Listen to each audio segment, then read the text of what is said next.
Hello friends, welcome to our channel. Today we're going to take a look at another horrible case with you. The case of Alex Murdaugh. Alex Murdaugh attempted to follow in his family's footsteps by pursuing a law degree from the University of North Carolina, where he met his future wife, Margaret Maggie Branton.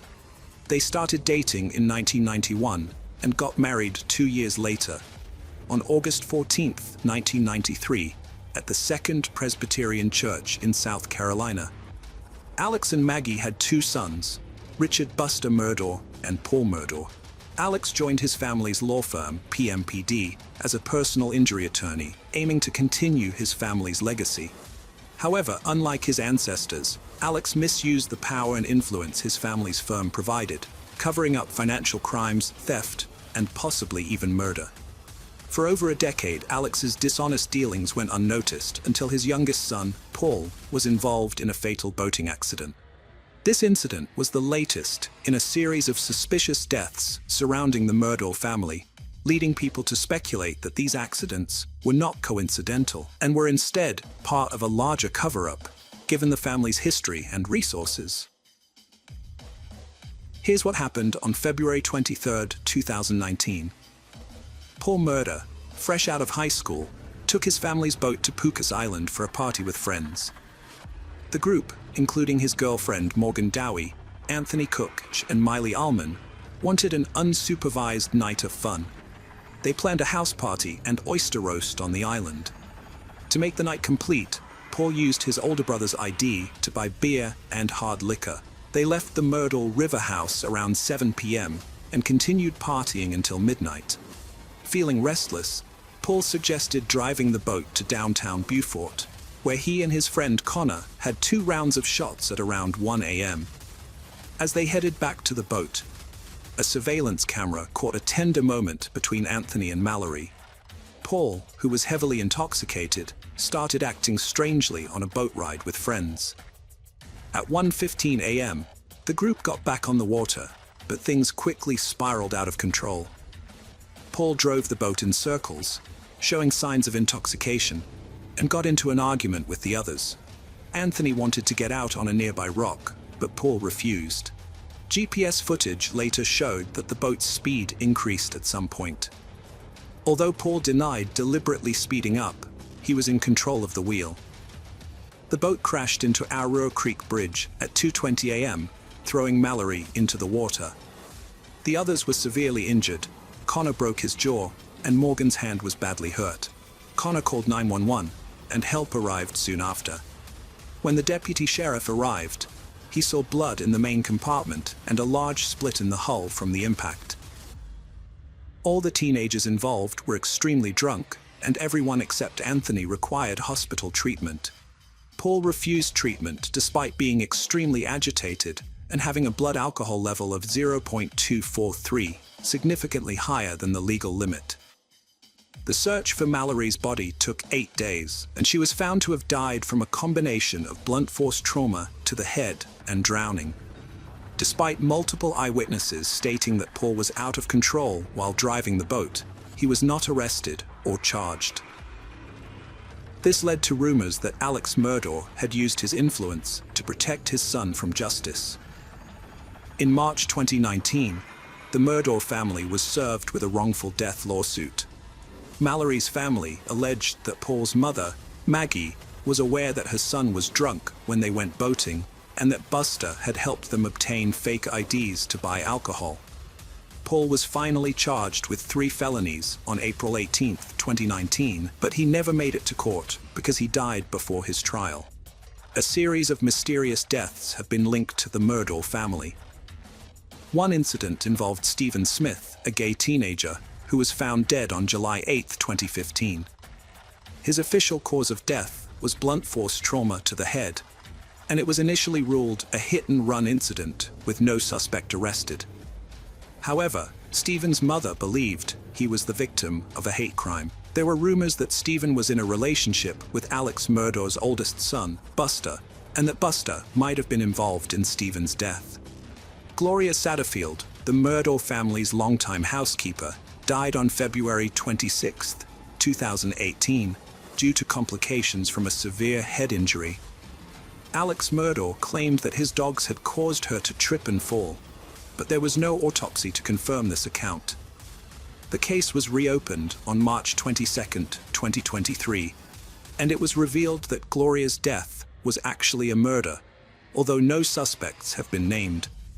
Alex Murdaugh's family was involved in a wrongful death lawsuit after his housekeeper, Gloria Satterfield, died in 2018. The lawsuit resulted in a $4.3 million insurance policy settlement, but the money never reached Satterfield's sons. Instead, Murdaugh allegedly conspired with his friend Corey Fleming, a lawyer and godfather to one of Murdaugh's sons, to steal the payout. The money was diverted to Murdaugh's bank account, and the Satterfield family was never notified. Satterfield's sons filed a new civil lawsuit against Murdaugh in September 2021. On the same day, state investigators opened a criminal investigation into Satterfield's death, citing inconsistencies in the coroner's report. The Satterfield family allowed authorities to exhume Satterfield's body for further investigation. Meanwhile, Murdaugh was facing numerous financial and embezzlement charges.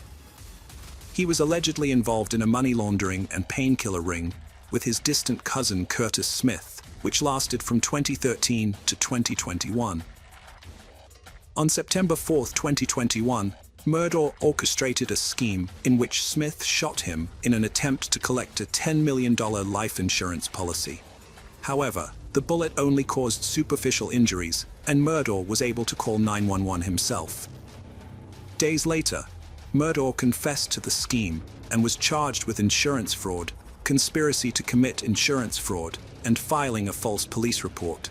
He surrendered himself and was taken into custody. 2 days later, he announced his resignation from his family's law firm and entered rehab. However, it was soon revealed that Murdaugh had misappropriated $792,000 from his law firm.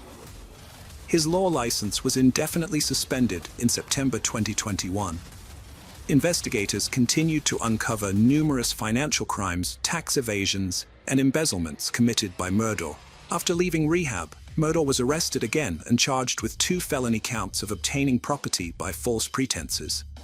He was denied bond and later indicted on 27 counts of financial misconduct, accused of stealing money from clients, lawyers, and the Satterfield family. Alex Murdaugh faced additional charges on December 9, 2021, with 21 new counts added to the existing 27, bringing the total to 48. The charges included forgery, money laundering, computer crimes, breach of trust, and obtaining signature or property by false pretenses. It was estimated that Murdaugh had stolen over $6.2 million from his victims. The state's investigation into his business dealings took months, with new charges emerging almost daily. By June 2022, the charges against him had risen to 81, and by the time he was formally disbarred on July 13, 2022, he faced 84 criminal charges and 11 lawsuits. One of the victims' mothers filed a legal claim against the estates of Margaret and Paul Murdaugh, raising questions about the character of the once prominent attorney. Could he be hiding something even more sinister, such as the murder of his wife and son? What could have been his motive? The South Carolina Law Enforcement Division, SLAD, revisited the double murder case, considering new information gathered during the investigation into Murdaugh's financial crimes. They discovered that Alex and Maggie Murdaugh's marriage was troubled, and Maggie was living apart from her husband at their beach home on Edisto Island. Maggie's sister, Marion Proctor, told law enforcement that Maggie had not planned to see Alex on the night of the murders. Alex had asked Maggie to meet him at the family's hunting lodge, where she and her younger son were later found shot dead near the dog kennels. Alex claimed to have taken a long nap before leaving to visit his ailing mother, who suffered from dementia. He stated that he was away for 45 minutes to an hour and a half and found his wife and son dead upon his return. However, law enforcement suspected that Alex's timeline was questionable and lacked a clear motive for the murders. The investigation revealed that weeks before the murder, the state grand jury had subpoenaed Alex Murdaugh's finances which threatened to expose his financial wrongdoings. Additionally, his law firm had discovered his misappropriation of company funds, and he was confronted about it on June 7, 2021, the day of the murder. State authorities believed that the financial pressure had pushed Alex to hatch a plan to divert attention from his crimes and garner sympathy in the public eye. 13 months after the fatal shooting, Alex Murdaugh was charged with the murders of his wife and son.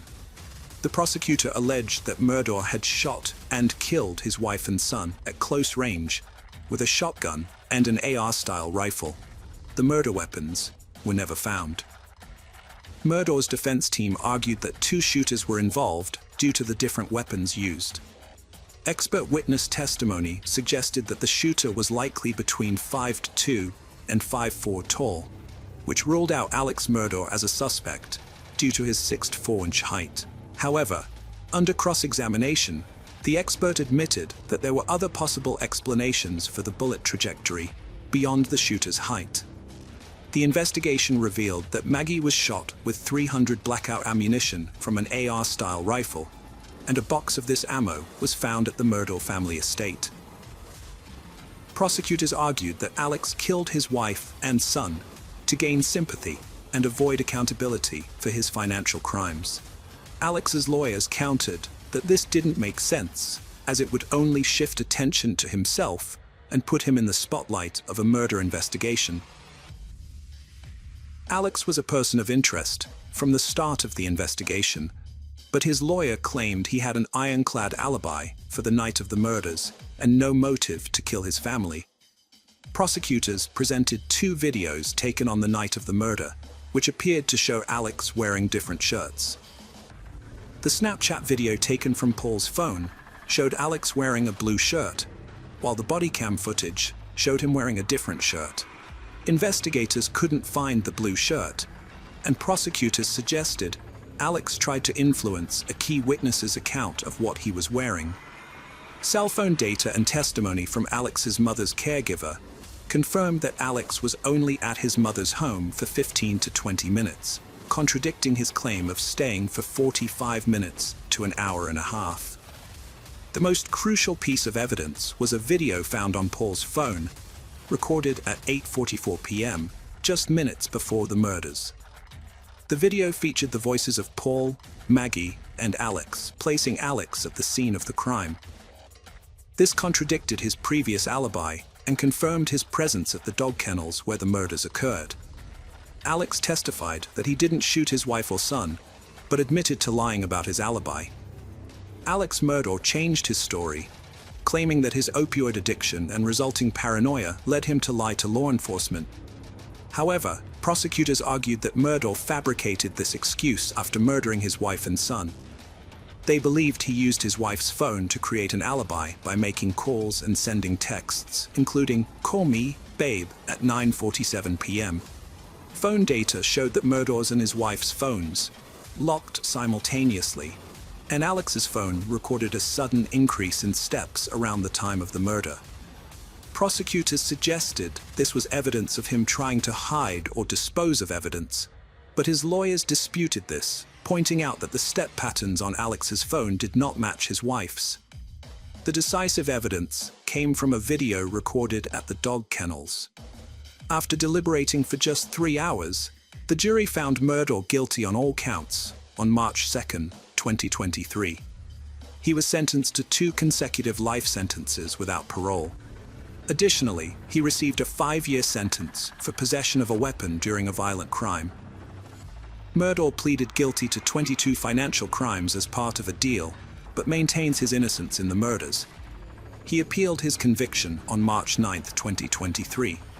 In a surprise move, his lawyers filed a motion for a new trial, alleging that Rebecca Hill, a court clerk, had engaged in jury tampering. Hill denies the allegations, which include advising jurors to disregard Murdaugh's testimony and other defense evidence, pressuring them to reach a quick guilty verdict, and misrepresenting critical information to the trial judge. A hearing is scheduled for Murdaugh's lawyers to present evidence and witnesses to support their claim. However, a judge has not yet been assigned to preside over the hearing. With over 100 financial and drug crime charges pending, as well as multiple lawsuits, it is clear that the Alex Murdaugh case is far from over. Hello friends, welcome to our channel. Today we're going to take a look at another horrible case with you. The case of Hannah Clarke. Hannah Clarke was born on September 8, 1988. By 2020, she was a devoted mother of 3 young children, 2 sweet girls, Aaliyah and Liana, and a rambunctious boy named Trey. Hannah's loved ones remember her as a kind and gentle soul with a bright smile that could light up anyone's heart. She was a selfless and caring mother who gave her all to her children. Hannah's family life was marked by her relationship with her ex-husband, Rowan Baxter, a rugby player for the New Zealand Warriors team. Despite their significant age difference, they formed a strong bond, which deepened over time. Sue Clarke, Hannah's mother, struggled to accept Rowan, but Hannah refused to listen to her concerns. People close to Rowan shared negative opinions about him. Sue, Hannah's mother, had a nagging feeling that something was off about Rowan. She perceived him as arrogant and self-centered, which made her uneasy. She was also concerned about the significant age gap between Rowan and Hannah. When they first met, Hannah was a recent graduate, while Rowan was 31 years old. Additionally, Rowan's past relationships were a worry for Sue, particularly since he was still in the process of divorcing his previous wife and was living with her at the time. When Hannah introduced Rowan to her parents, they questioned him about his ex-wife. Rowan explained that he was staying with her due to their son. Eventually, Rowan finalized his divorce and continued his relationship with Hannah. In 2011, he proposed to her, and she accepted. They got married in Kingsley, New South Wales, Australia. The following year, they had 3 children together. Hannah and her family, including her father Rowan, were passionate about sports. However, Rowan's muscular physique, developed during his professional athlete days, was partly due to steroid use, which led to mental health issues. As a personal trainer, Hannah's approach differed from her father's. She was loved by her clients for her kindness, empathy, and dedication, earning her a loyal following. Rowan's approach to training was unique, but his behavior was marred by aggression and inappropriateness, likely caused by steroid use. This made him a poor trainer, as clients don't need someone who makes them feel uncomfortable. Rowan struggled to communicate effectively with people, which negatively impacted his career and finances. As a result, his wife Hannah had to become the primary breadwinner, which further irritated Rowan. He felt emasculated by her success, as she was doing a better job than he was. Despite their financial struggles, they decided to open their own fitness club. However, this decision was largely driven by Rowan's desire to control Hannah's every move and monitor her whereabouts. Rowan's behavior in the store mirrored his past actions at the gyms where he worked. He often felt the need to assert superiority over women. During a private training session with Sue's mother, he showed his cruel side, acting inappropriately instead of showing respect. He dropped Sue, causing her to hit her head and bleed, and laughed at her clumsiness, showing no sympathy. Despite this alarming behavior, Hannah's parents tried to accept him for their daughter's sake. Rowan's control over Hannah was all-encompassing, and he isolated her from her family and friends. He dictated who she could see and when, and even forbade the children from visiting their grandmother and Hannah from communicating with her brother, whom he disliked. As a result, Hannah felt trapped and enslaved, confined to the walls of her own home. Rowan's behavior towards Hannah was also emotionally and physically abusive. He would demand intimacy from her, and if she refused, he would become enraged, taking out his anger on her and the children. After forcing himself on her, he would then apologize insincerely, attributing his behavior to a burst of passion. Hannah's life was slowly under the constant control and cruelty of her husband, Rowan. Their marriage, once filled with love and passion, had degenerated into a nightmare of fear and submission. Rowan's tyrannical behavior had created a toxic environment where Hannah lived in constant terror of his wrath. Rowan's cruelty was not limited to Hannah, he also targeted their children. While some playful exchanges between parents and children are normal, Rowan frequently crossed the line, intentionally hurting and belittling them. When the children cried, he would mock them, showing no empathy or respect for their feelings. For example, a conflict between Rowan and his daughter Aaliyah turned disastrous when Rowan used excessive force, causing Aaliyah to hit her head. The injury was severe enough to require hospitalization and stitches. Instead of taking responsibility and apologizing, Rowan blamed Aaliyah for the incident. This was not an isolated incident, as Rowan had a history of tormenting his children. As an athlete, he would take ice baths after training, but he would also force his children, including his young son Trey, to sit in icy water, disregarding their tears and pleas for mercy. In the same year, Hannah's life took a drastic turn for the worse. Rowan, who had recently become interested in jiu-jitsu, returned home from a training session one day, still pumped up with adrenaline. Without warning, he physically attacked Hannah, grabbing her throat with a tight grip and uttering terrifying words. Consumed by fear, Hannah didn't immediately recognize that she was experiencing domestic violence. However, this incident was far more frightening than anything she had previously endured. As a result, Hannah made up her mind to leave Rowan at the earliest chance. After reaching out to the police, she provided a detailed account of the horrific experience to the officer. The police officer informed Hannah that forcing an intimate relationship without consent is a form of domestic violence. This conversation was a turning point for Hannah, helping her understand the situation and prompting her to take immediate action. She quickly gathered her children and left for her parents' house, trying to escape the abusive situation. Although their divorce was not yet finalized in November 2019, Hannah made the decision to allow Rowan to spend time with their children. However, she was aware that she had no legal authority to control this arrangement without a court's intervention. Even so, Hannah was still uneasy about leaving the children in Rowan's care. To fix his problem, Rowan was struggling to cope with his emotions and sought help from his church's pastor, Christopher. Christopher was a kind and supportive person who was always willing to listen. However, as Rowan began to open up to him, Christopher noticed some disturbing traits. Rowan had a desire for dominance and control, which he occasionally revealed when his confidence faltered. During one of these moments, Rowan confessed to Christopher that he was aware his actions were wrong and wanted to change, but didn't know how. Rowan's admission was a crucial step towards reform, and Christopher's guidance could have been instrumental in helping him.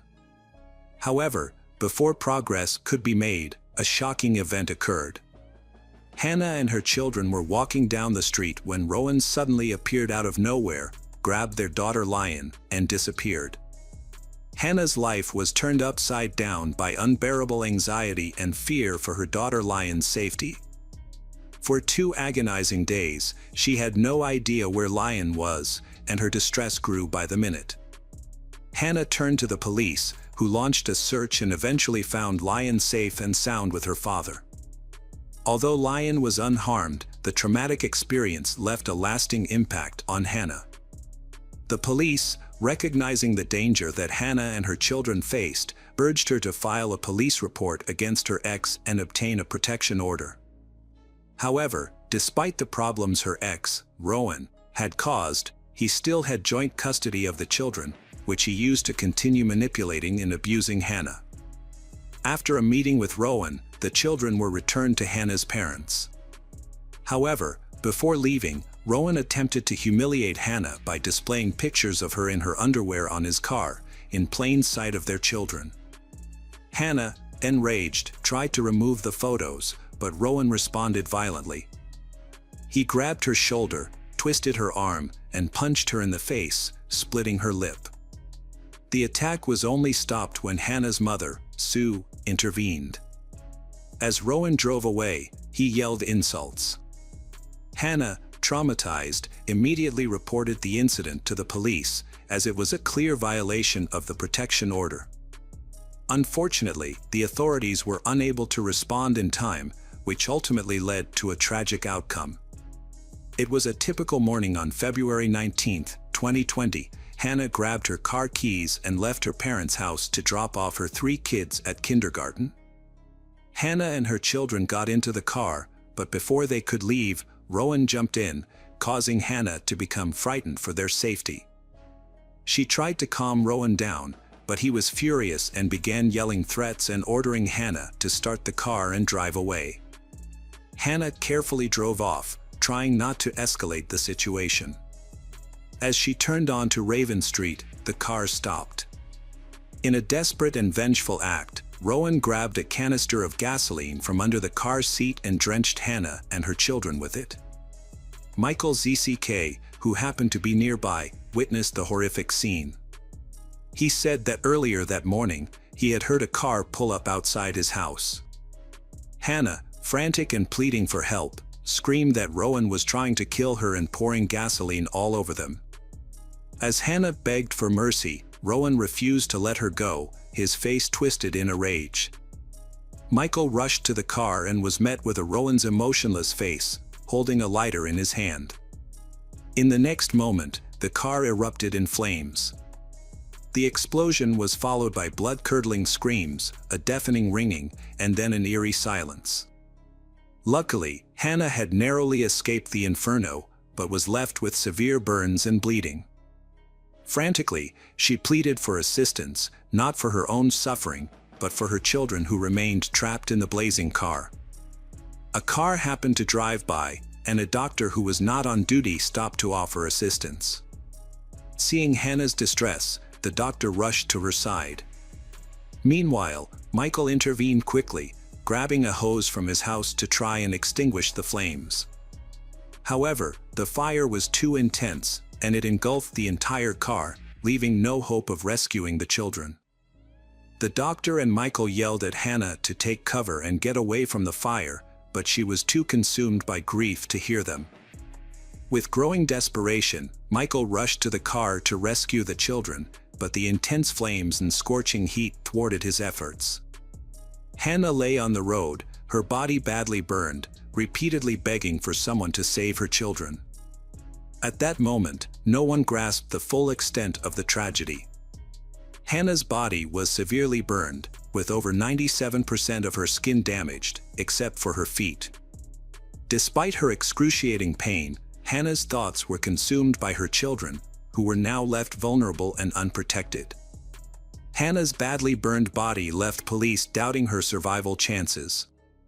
Yet, she refused to give up. With fierce determination, she provided a crucial testimony. Police officer Angus Cook carefully recorded every word Hannah spoke as she struggled to recount the events leading up to her tragic situation. With great difficulty, Hannah managed to name her ex-husband, Rowan Baxter, as the person responsible for her ordeal, and provided a detailed account of what had happened. As Hannah's voice grew weaker and her body frail, Officer Angus remained by her side, offering words of encouragement and praise for her bravery. He reassured her that she had already done enough and that everything would be okay. Hannah was on the brink of death, yet she didn't fully grasp the horror unfolding around her. When questioned about whether Rowan had threatened her earlier, she replied that he hadn't. As doctors approached to alleviate her suffering, she lost the ability to speak. Meanwhile, Rowan Baxter's behavior was erratic. Despite suffering severe burns covering 80% of his body, he managed to exit the car unassisted. Rowan sat on the road, staring at the burning vehicle. After a brief moment, he inexplicably climbed back into the car, which was engulfed in flames. A witness, putting their own life at risk, attempted to extinguish the fire at the back of the car. It was then that Rowan retrieved a knife from the vehicle and began to chase people away, preventing them from putting out the flames. The children, trapped in the burning car, had little chance of survival. Nevertheless, bystanders refused to give up their efforts to save them. Rowan refused to let anyone approach the car, claimed them to a horrific death. In a final, selfish act, he stabbed himself with the knife. Despite her own life-threatening injuries, her primary concern was for the health of her children and her desire to reveal the truth.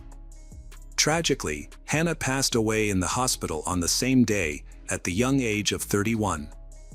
Hannah was a victim of severe domestic violence, which also affected her children. She fought tirelessly to protect her family from their abuser, but sadly, her efforts were ultimately unsuccessful.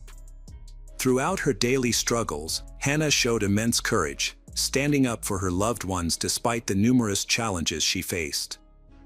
For days later, a massive gathering took place to pay tribute to Hannah and her children.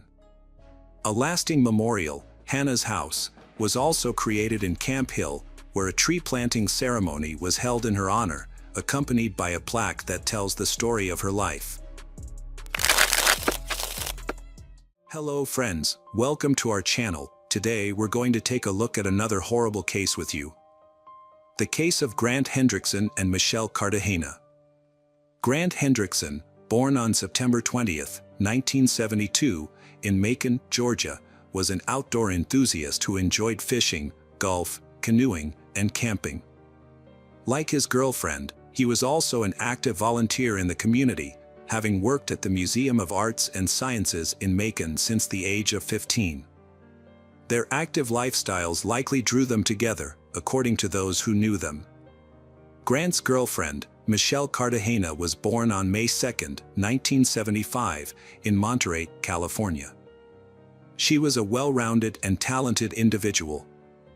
She played in her school's marching orchestra band, was the top singles tennis player, and led her school's softball team. Additionally, she was a member of the National Honor Society. Outside of school, Michelle volunteered with the Red Cross and an animal welfare association, and she often visited elderly people. Her father remembered her as a caring and driven individual who aimed to pursue a career in medicine to help others and give back to society. January 3, 1995, brought a grim discovery to the typically quiet area of Juliet Lake. A passerby reported finding two lifeless bodies while walking near the lake. The local sheriff and his deputy responded to the scene, where they were met with a shocking sight. Their office was not accustomed to handling serious crimes, as fights and thefts were the norm. The deputies were not prepared for what they found: a white Honda parked on the lake's shore, with the body of a man inside and her body lying on the ground nearby. The cause of death was evident, even to a non-expert: both victims had been shot. The car contained the victims' personal belongings, including identification, which revealed the identities of the victims. The male victim was 22-year-old Grant Hendrickson, who was found in the driver's seat. The second victim was 19-year-old Michelle Cartagena. The police were alerted to the incident, and officers from the Major Crimes Unit, along with forensic experts, arrived at the lake. The detectives' attention was immediately drawn to Michelle's body, which was partially exposed with her skirt pulled up, suggesting a possible motive for the crime. An examination of the car revealed bullet holes, leading detectives to believe that the perpetrator had opened fire on them while they were inside. Grant was hit by 3 bullets and had no chance of survival. Michelle was shot twice and likely remained conscious as the perpetrator pulled her from the car. The position of Michelle's body, with her legs spread apart, suggested that the perpetrator may have intended to take advantage of her vulnerable state, but did not do so. Forensic experts found a substance on the inside of her thighs, which was later identified as saliva containing chewing tobacco particles. The saliva samples were sent to the lab for further analysis. During the crime scene investigation, police discovered important evidence, including bullet casings of 2 different calibers, 13.223 caliber casings and 4 9mm casings. The presence of 2 types of ammunition suggests that there may have been 2 perpetrators, each using a different weapon.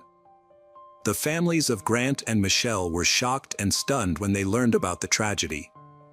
They struggled to comprehend who could have committed such a heinous act against their children. As only children, Grant and Michelle were extremely close to their parents.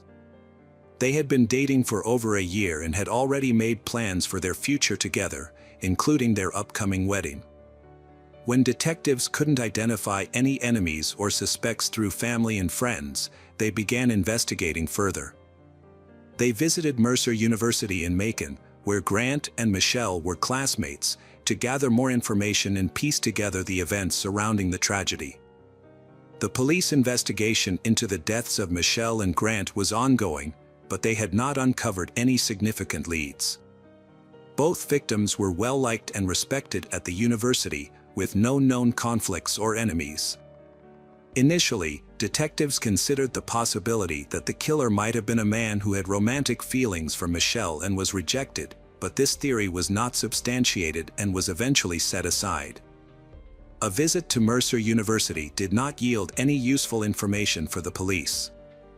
However, by reconstructing the events of January 2nd, the detectives learned that Michelle and Grant had gone to a restaurant, followed by a movie.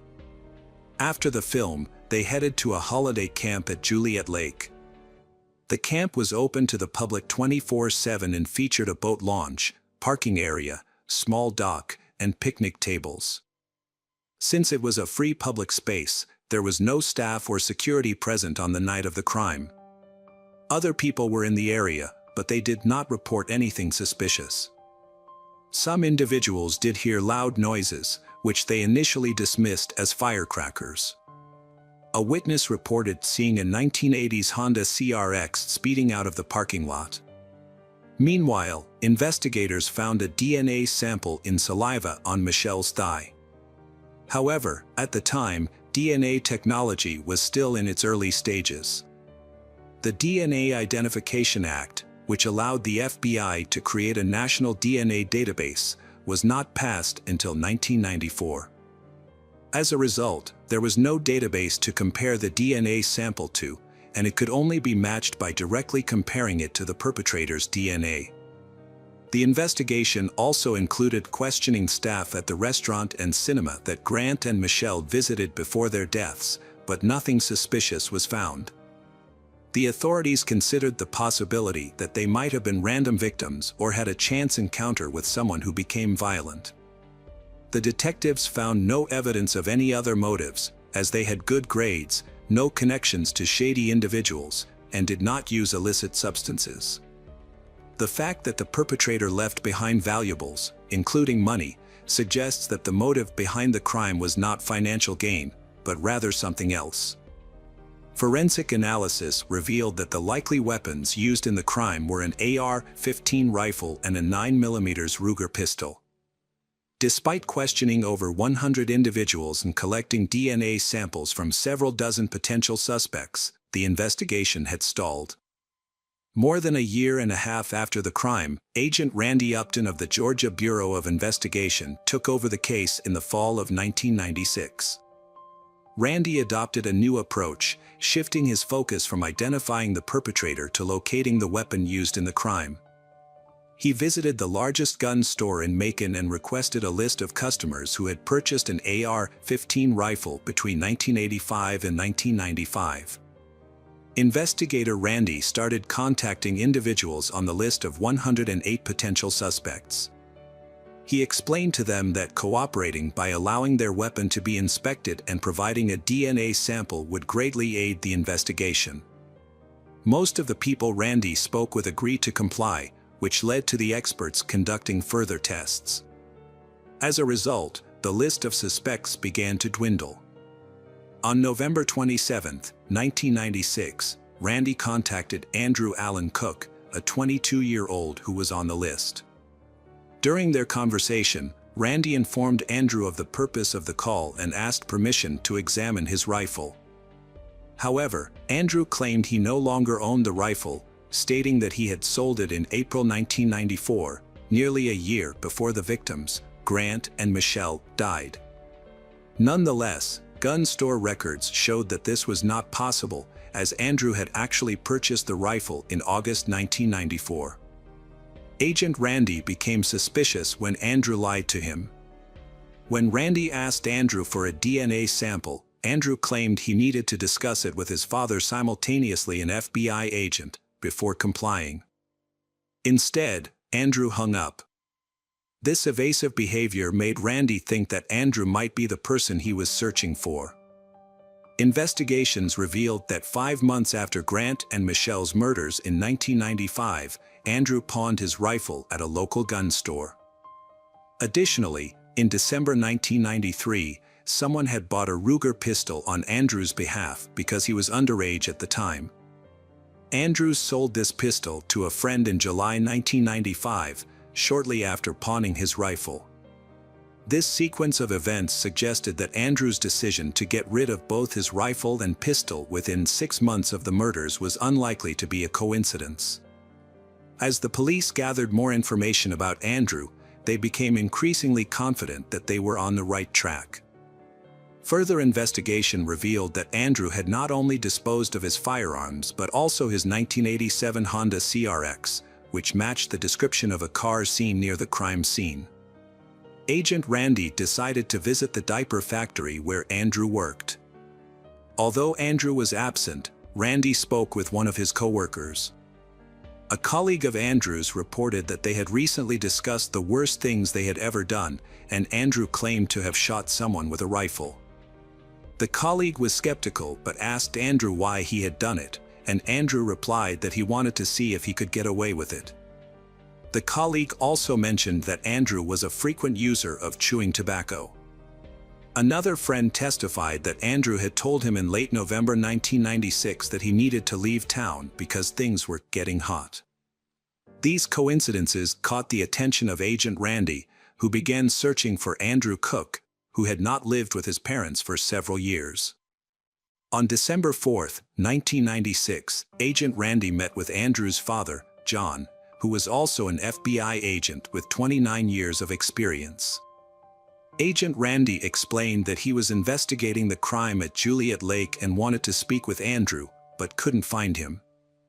John was familiar with the case of Grant and Michelle from the news, but had not been involved in the investigation. He told Agent Randy that he didn't consider Andrew a suspect, but promised to find him and talk to him. Later that day, John was able to reach Andrew by phone.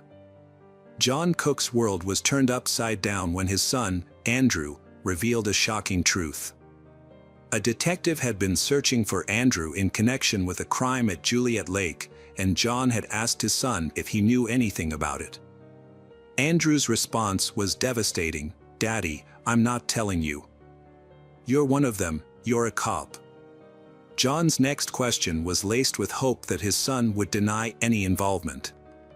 "Were you the one who did the shooting?" he asked. After a brief pause, Andrew confirmed his worst fears, saying yes. Andrew explained that he had been fishing at Juliet Lake on the night of the incident. A couple had arrived, and he had gotten into an argument with the driver, Grant. According to Andrew, Grant had threatened him with a pistol, prompting Andrew to grab his rifle and commit an irreversible act. John urged his son to turn himself in to the authorities, but Andrew refused, saying he would rather disappear. John was stunned by his son's confession, but he maintained his professional composure. The next day, he visited the Monroe County Sheriff's Office and reported his son's confession. At the time, no one was aware that Andrew had been arrested earlier that morning in a nearby county for illegally hunting deer in Turkey. He had given a false name, but his true identity was quickly discovered by Agent Randy. Randy then traveled to Jones County to speak with Andrew. Unbeknownst to Randy, Andrew had already confessed everything to his father the day before.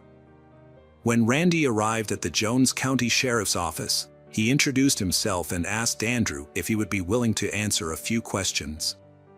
Andrew responded, "It's been 2 years, and you still don't have any evidence. I used to own a Honda, a rifle, and a Ruger, but now you're just trying to frame me." Andrew told the sheriff that if they helped his father get a lawyer, he would reveal the entire truth. After being transferred to Monroe County, Andrew's father, John, was allowed a private conversation with him. When John hugged his son, both men broke down in tears. Andrew confessed to his father that he wasn't at the lake to fish on the night of the crime. Instead, he claimed to have arrived after the victims, Grant and Michelle, were already there.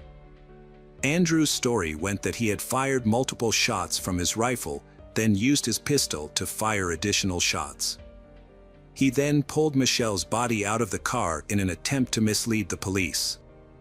As an extra precaution, Andrew spat on Michelle to prevent the police from linking him to the crime through saliva analysis. Andrew was subsequently charged with the murders of Grant Hendrickson and Michelle Cartagena. The police gathered additional evidence to support his confession, including tracing the ownership of the rifle and pistol used in the crime. Forensic examination of the guns confirmed that they were indeed the ones used to kill Michelle and Grant. Andrew Cook's DNA was matched to the saliva found on Michelle's body, further implicating him in the crime. The trial took place in 1998, during which John Andrew, Andrew's father, spoke and apologized to the families of the victims, Grant and Michelle. He acknowledged that his apologies would not bring them peace and expressed regret for not recognizing the evil that had consumed his son. Andrew Cook was found guilty on March 19, 1998, and was sentenced to death. He exhausted all his appeals, and the execution was scheduled for February 22, 2013. However, 3 days before the scheduled execution, Andrew's attorneys filed a clemency appeal, arguing that he was mentally unstable and required treatment. The State Board of Pardons and Paroles considered the appeal but ultimately voted against clemency. On February 22, 2013, Andrew Cook's family visited him in prison to bid their final farewell. Before his execution, he was granted the opportunity to choose his last meal, which consisted of a steak, baked potatoes, fried shrimp, lemon pie, and soda. As he lay strapped to a gurney in the death chamber, Andrew delivered his final words, expressing remorse for his actions. "I'm sorry," he said. "I won't ask you to forgive me, as I struggle to forgive myself." He then thanked his family for their unwavering support and apologized for the pain he had caused them, stating, "I'm sorry I took so much from you all." At 11:08 p.m., the lethal injection was administered. 14 minutes later, Andrew Cook, 38, was pronounced dead. Following the execution, Mary Hendrickson, the mother of one of the victims, expressed relief that justice had finally been served after 18 long years. Hello friends, welcome to our channel. Today we're going to take a look at another horrible case with you. The case of Krista Baker Alexander. Krista Ann Baker was born on November 27, 1983, in Laurel and Jones County, Mississippi, to Pastor Winfred Baker and Patty Ann Baker. She was the youngest of 3 children, with 2 older brothers.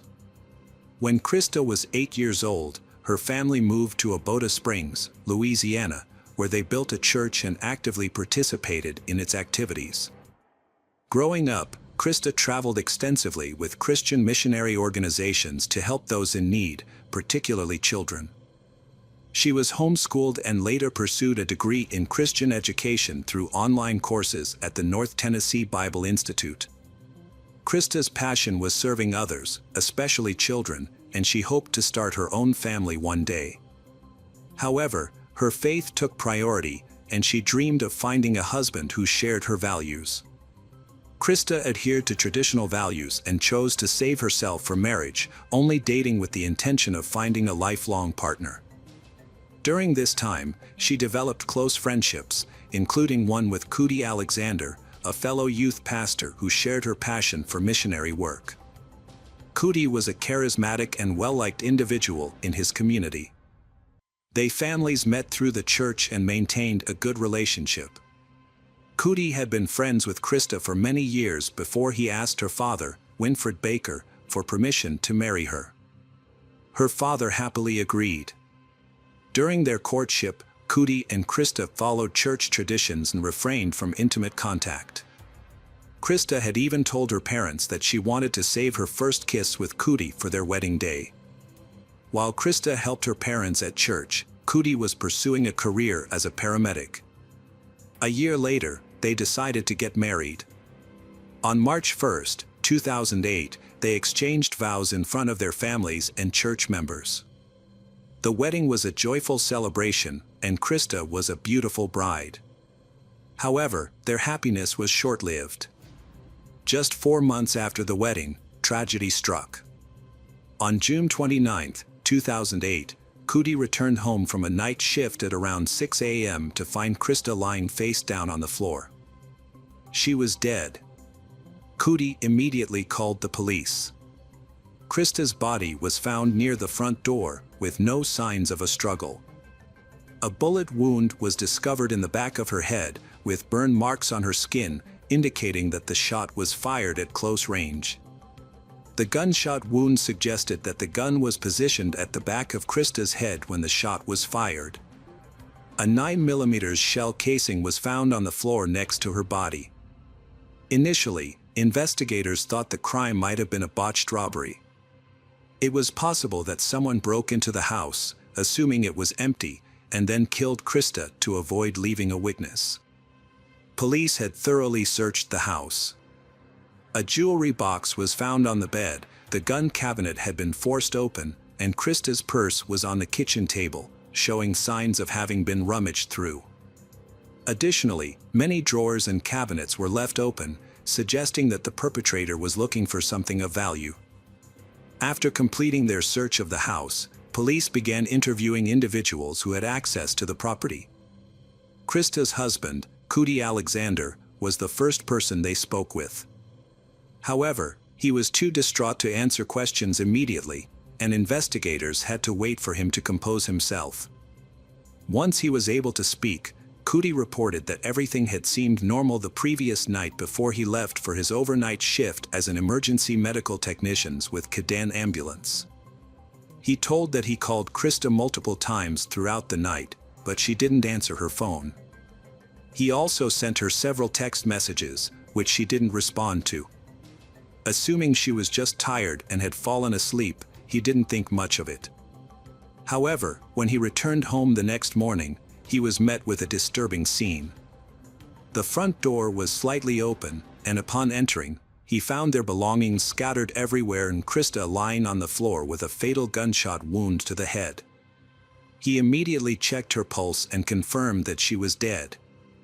Panicked, he called 911 right away.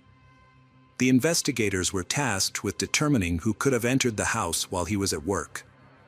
It was possible that the perpetrator waited until Krista was alone before striking. They also explored the possibility that Krista may have let the killer into the house herself, as there were no signs of a struggle on her body or in the house. This suggested that she may have known her attacker and didn't feel threatened until it was too late. Cootie informed the investigators that a rifle and a shotgun were missing from the gun cabinet. What made the situation even more tragic was that Krista was 17 weeks pregnant, meaning that not only had he lost his wife, but also their unborn child. Cootie was overcome with grief and struggled to come to terms with the loss, unsure of how to move forward with his life. The case involved 2 victims, not one. The crime scene appeared unusual to investigators. The house was messy, but it didn't seem like the result of a typical burglary. Cabinets and drawers were open, but there was no evidence of rummaging or searching for specific items. It was as if the perpetrator wanted to mislead the police. The jewelry box was also open, but the jewelry was still intact, which raised suspicions. Krista's purse was open, yet all its valuable contents remained. The police noted that 2 firearms were missing from the house, but this was unusual because there were more firearms in the house that were not taken. This led investigators to wonder why the perpetrator didn't take all the available firearms. Based on these observations, investigators concluded that the crime scene was staged. It appeared that the perpetrator intended to kill Krista Alexander and then make it look like a robbery. As a result, the police began interviewing their neighbors to gather more information. This led to an unexpected lead in the case. Mathis Rabel, the 69-year-old neighbor and was landlord of the Alexanders, described they as quiet and recently married. They were active members of the Fundamental Baptist Church. Mavis remembered Krista Alexander as a kind and helpful woman who rarely went outside without her husband.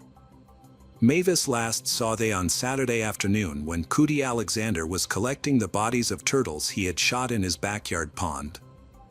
This led investigators to discover that Cootie owned the gun. However, when police searched the Alexanders' home, they did not find a gun. Cootie claimed that only a rifle and a shotgun had been stolen from the house, but he never mentioned a handgun. Detectives suspected that Cootie might be hiding something. They searched the pond area and found several 9mm shell casings in the grass. These casings were similar to the one found near Krista's body. The police sent the casings to the state crime lab for analysis. The lab report confirmed that the gun Cootie used to shoot the turtles was the same gun used to shoot Krista. Investigators summoned Cootie to the police station for further questioning regarding his wife's death. He maintained that it was impossible for him to have committed the crime.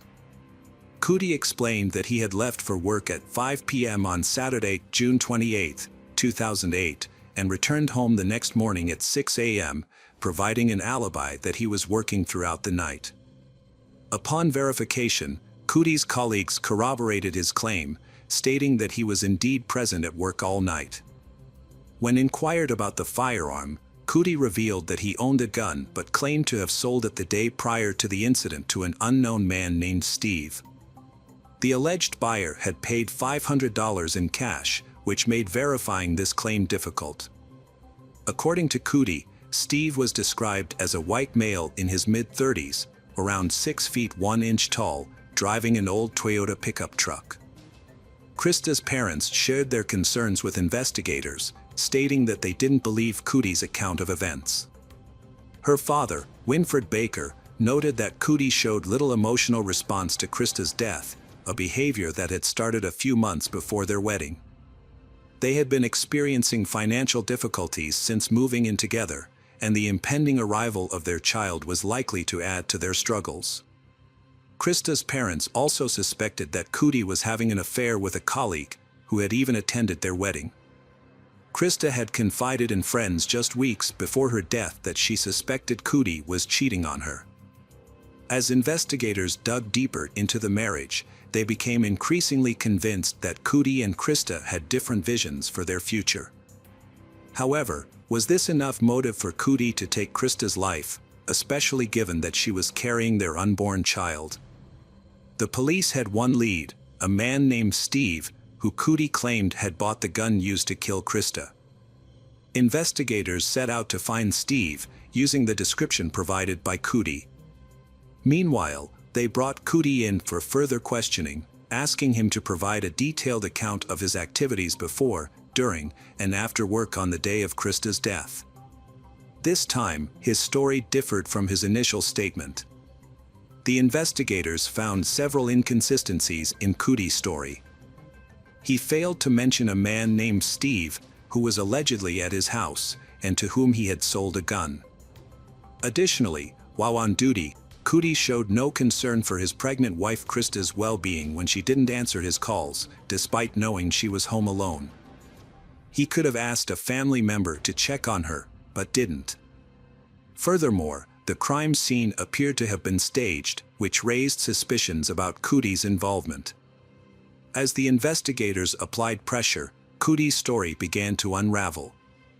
After several hours of interrogation, he changed his story entirely. He claimed that he had been sleeping on the couch before his night shift and that his wife had woken him up late. He stated that he wasn't angry with her for waking him up late and that it wasn't an issue. Cootie then explained that he had been walking around the house with a gun, intending to take it to work because a colleague was interested in buying it. He said he was fooling around, aiming the gun at objects and making click, click noises. He approached Krista from behind, put the gun to the back of her head, and claimed that an accidental shot occurred. He maintained that it was an accident and that he didn't intend to harm her. When he realized Krista was dead, he was scared and didn't know what to do. Cootie Alexander admitted to staging a crime scene to make it look like a robbery. He took several items from his house, including weapons and a DVD player, and drove to work with the front door left open. His plan was for someone to discover the open door and lights on, and then find his wife, Krista, while he was at work. However, this plan failed. On his way to work, Alexander threw a pistol and other items, including his wife's jewelry, out of the car window. By the time he arrived at work, the only items left in the car were a DVD player and a Sony radio. He gave the DVD player to a colleague, Allison Sharp, with whom he had been having an affair. Alexander and Sharp kissed and held hands before and after his wedding, spending one night at a Baton Rouge hotel. While his wife Krista was at church camp, he took Sharp to a hotel for a jacuzzi evening with fine china plates, meal and wine, amidst supposed financial difficulties with his low salary of $11 per hour and stalled professional certification efforts. County and his pregnant wife, Krista, were struggling financially and unemployed, and on top of that, their washing machine had broken. But Alexander managed to come up with money for a romantic evening at Callaway Inn with his mistress, Sharp. Police later determined that a shocking act unfolded in the home, contradicting Cootie's initial claim that Krista's death was accidental. Detectives found it difficult to prove direct involvement, but believed Cootie's explanation was suspicious. Despite the challenges, police were convinced that Krista's death was not an accident, and Cootie's actions raised more questions than answers. After the police arrested Cootie Alexander, Krista's parents were able to find the strength to forgive him. The Baker family came together to mourn the loss of their beloved daughter and what would have been their fourth grandchild. Krista's father, Winford Baker, remembered her fondly, saying, "She was a sweet and lovely person." Krista had made a significant impact on those around her, having completed 17 mission trips during her lifetime. Winford Baker recalled a conversation he had with Cootie shortly before his arrest. Although it was brief, Baker described the encounter as emotional, saying, "We hugged and cried together." Despite his desire for justice, Baker stated that he had already forgiven Cootie. "We forgave him even before we knew who was responsible," he said. Baker found comfort in knowing that Krista was now in a better place, saying, "She's with the Lord, in heaven, and at peace." The trial started on August 2, 2009.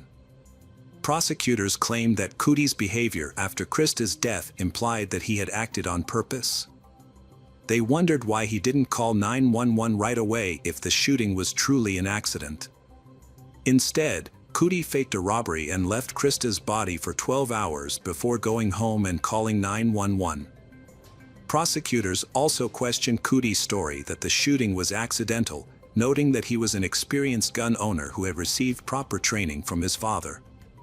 Cootie Alexander, 24, was charged with second-degree murder for the death of his wife, Krista. Cootie had admitted to being involved in her death, which he claimed was a result of his poor decision-making.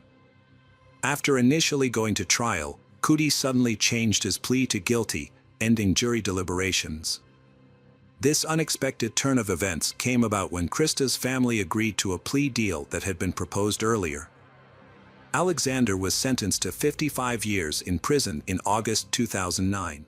Hello friends, welcome to our channel. Today we're going to take a look at another horrible case with you.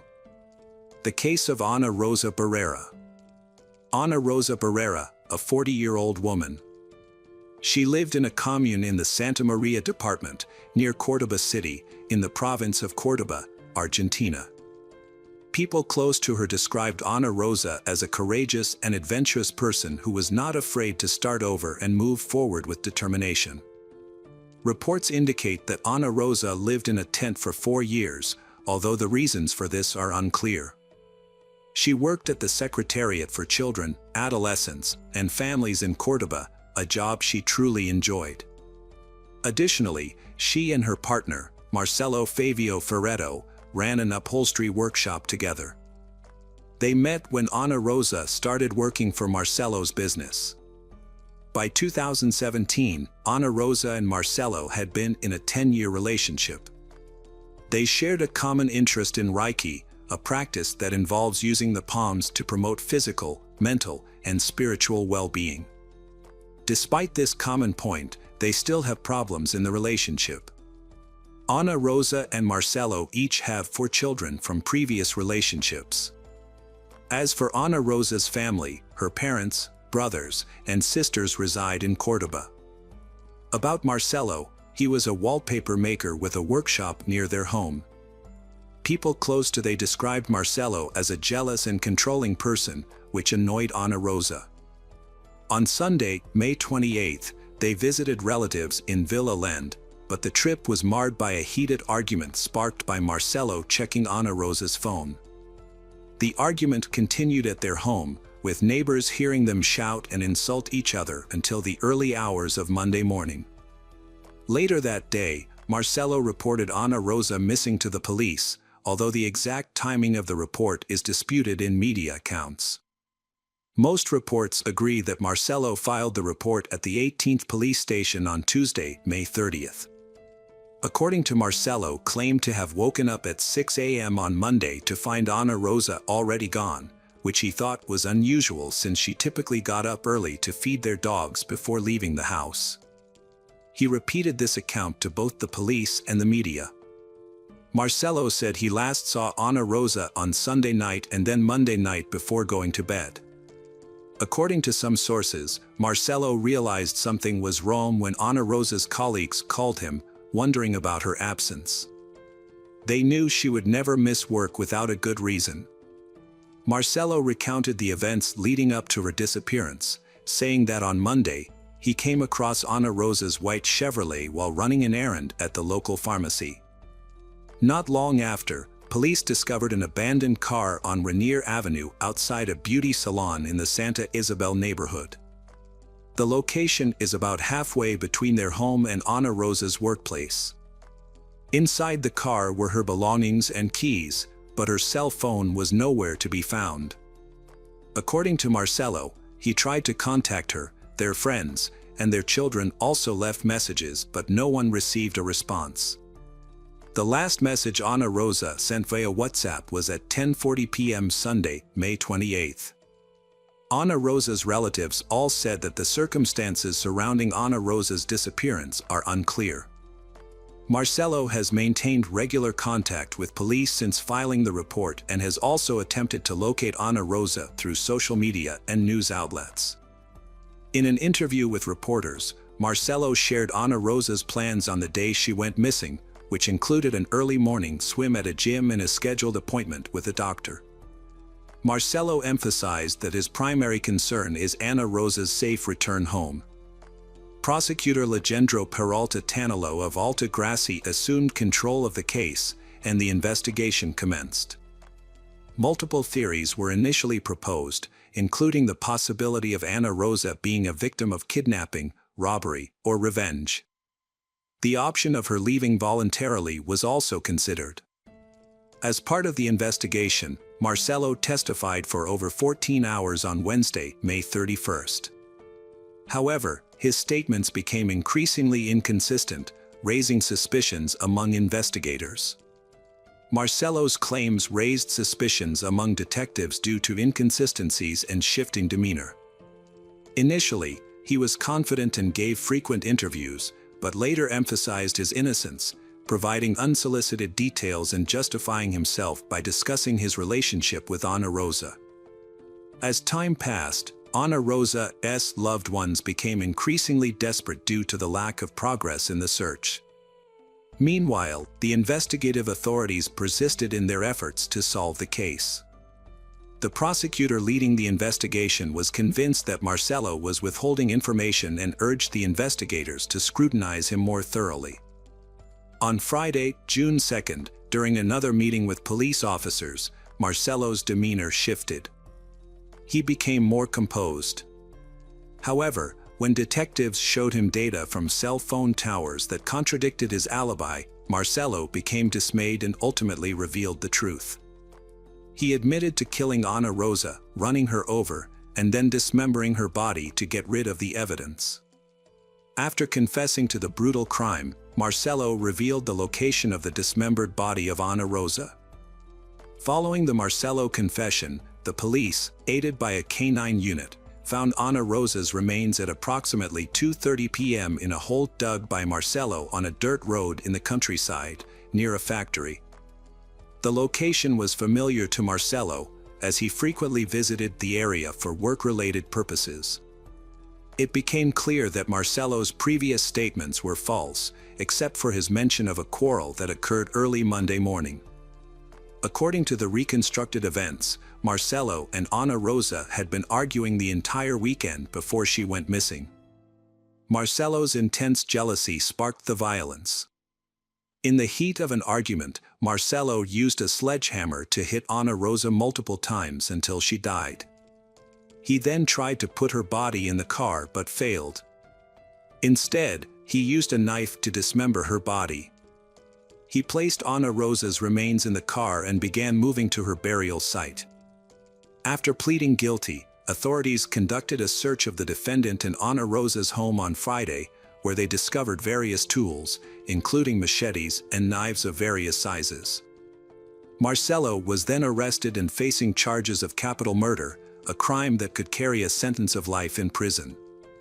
Prosecutor Peralta Atima explained that the defendant's statement, in which he took responsibility for the crime, was not considered a formal confession. Instead, the record shows that he admitted to the crime during an interview as a witness. A formal statement will be made in the coming days, once sufficient evidence is gathered to support the charges. This evidence will include the final autopsy report, forensic analysis of vehicles and items found during searches, and the results of luminal tests. Marcelo's lawyer, José Luis Saca, stated that the police statement had no legal weight and could not as evidence. Furthermore, the defense announced that the defendant would not testify. Over the weekend, investigations continued, and on June 5, the preliminary autopsy report was released. The report concluded that Ana Rosa's cause of death was severe head trauma. On June 9, it was discovered that luminol tests had been conducted at the home where Ana Rosa and Marcelo lived. The tests showed a large amount of blood had been cleaned up. The medical examiners also discovered new details during the autopsy, including knife cuts on the victim's extremities. A cut, 18 centimeters long and 7 centimeters deep, was found on the victim's neck, reaching the cervical region. Based on these findings, the prosecutor's office charged Marcelo with double aggravated murder. Almost 2 years after Ana Rosa's murder, Marcelo's trial began. The prosecution explained the seriousness of the charges to the jury. According to the autopsy results, Ana Rosa suffered a severe initial blow to the face, which left her unconscious, followed by multiple blows to the head that crushed her skull. At the first hearing, Marcelo decided to stay silent. The court then heard testimony from witnesses. Deborah Territorios, Ana Rosa's daughter, testified that after her mother met Marcelo, she became increasingly distant from her children and other family members. Deborah stated that she and her father moved to a different city, followed by her older siblings, which made it harder for them to communicate with their mother. However, when Deborah spent time alone with her mother, Ana Rosa was loving and caring. But whenever Marcelo was around, her mother would pull away. Deborah even had to leave her mother's house quickly on occasion because Marcelo was expected to arrive soon. Ana Rosa's cousin, Roberto Enrique Reina, also testified. He witnessed their argument on May 28, 2017, which started at his house. According to Roberto, the argument began when Marcelo saw a message on Ana Rosa's phone. The prosecutor's indictment highlights Marcelo's control over Ana Rosa, including a power imbalance in their relationship and objectifying her in front of others. Fernando, a co-worker and friend of the victim, Ana Rosa, explained that after she started dating Marcelo, she initially grew distant from everyone, but then she tried to reconnect. System. Fernando added that Marcelo seemed to imitate Ana Rosa's actions, even taking Reiki classes shortly after learning she was also taking. According to the indictment, Ana Rosa told a friend that after starting energy harmonization therapy, she felt better and was able to improve her relationships with family members. She also planned to visit her son in Bolivia. However, as Ana Rosa's life improved, Marcelo became increasingly aggressive. Fernando reported that Marcelo once lashed out when Ana Rosa said women with positive attitudes could achieve their goals, he calling women idiots who would end up dying in a ditch. On the second day of the hearing, Claudio Bustamante, the police officer who took Marcelo's statement, testified. He told the jury that Marcelo had spontaneously confessed during the interrogation without any pressure from him. According to Bustamante, Marcelo stated that Ana Rosa had told him on Monday that she was no longer satisfied with him and was cheating on him, which made Marcelo angry and prompted him to hit her, although he couldn't remember what he used to hit her. On April 11th, the 11th Criminal Court's jury delivered its verdict, finding Marcelo Favio fair guilty of the murder of Ana Rosa Barrera. The sentence was life imprisonment with the possibility of parole after 35 years, conditional on good behavior. Upon hearing the verdict, Ana Rosa's relatives burst into tears and shouted at Marcelo, labeling him as a murderer and wishing him to spend the rest of his life in prison. The prosecutor in charge of the case stated that the jury's decision aligned with the prosecution's request. The evidence showed that Marcelo Favio Fair had acted with full awareness and premeditation in planning Ana Rosa's murder. According to the prosecution, Marcelo's attempt to appear mentally unstable at the time of the crime was a tactic to evade the maximum sentence. Hello friends, welcome to our channel. Today we're going to take a look at another horrible case with you. The case of Michael Haight. Michael Haight was born on January 7, 1980 in Seattle, Washington, and later moved to Cedar City, Utah, with his family after his father finished dental school. As a child, Michael was very active and enjoyed playing sports like baseball, basketball, and soccer. He also excelled in school and achieved the rank of Eagle Scout. After graduating from high school in 1998, Michael worked at a fish plant in Alaska for the summer, where he quickly proved himself as a leader, rising to the position of line manager and overseeing a team of over a dozen men. This experience showcased his strong work ethic and dedication. Michael then embarked on a mission trip to South Brazil with the Church of Jesus Christ of Latter-day Saints, which deepened his faith and commitment to his religious community. When he returned to the United States, he pursued a business degree at Southern Utah University, graduating in 2004. During his time at the university, Michael met his future wife, Tasha Earle, and they fell in love. They got married in the St. George Temple on May 10, 2003. Michael appeared to be a devoted husband and father, often spending quality time with his family at sports events, school concerts, and working on projects together in the garage. On January 4, 2023, a shocking discovery was made at the Haight residence in Enoch. 8 bodies were found, leaving investigators and neighbors stunned. The events leading up to this gruesome finding began when Tasha Haight missed an online appointment and her husband Michael failed to show up for work. Their concerned colleagues contacted the police to perform a welfare check at the Haight residence. When officers arrived, they knocked on the door but received no response. As they surveyed the property, it seemed empty. Considering the Haight's had 5 children, the police reached out to the Iron County School District to check if any of the kids were in school that day. However, it was found that none of the children were present.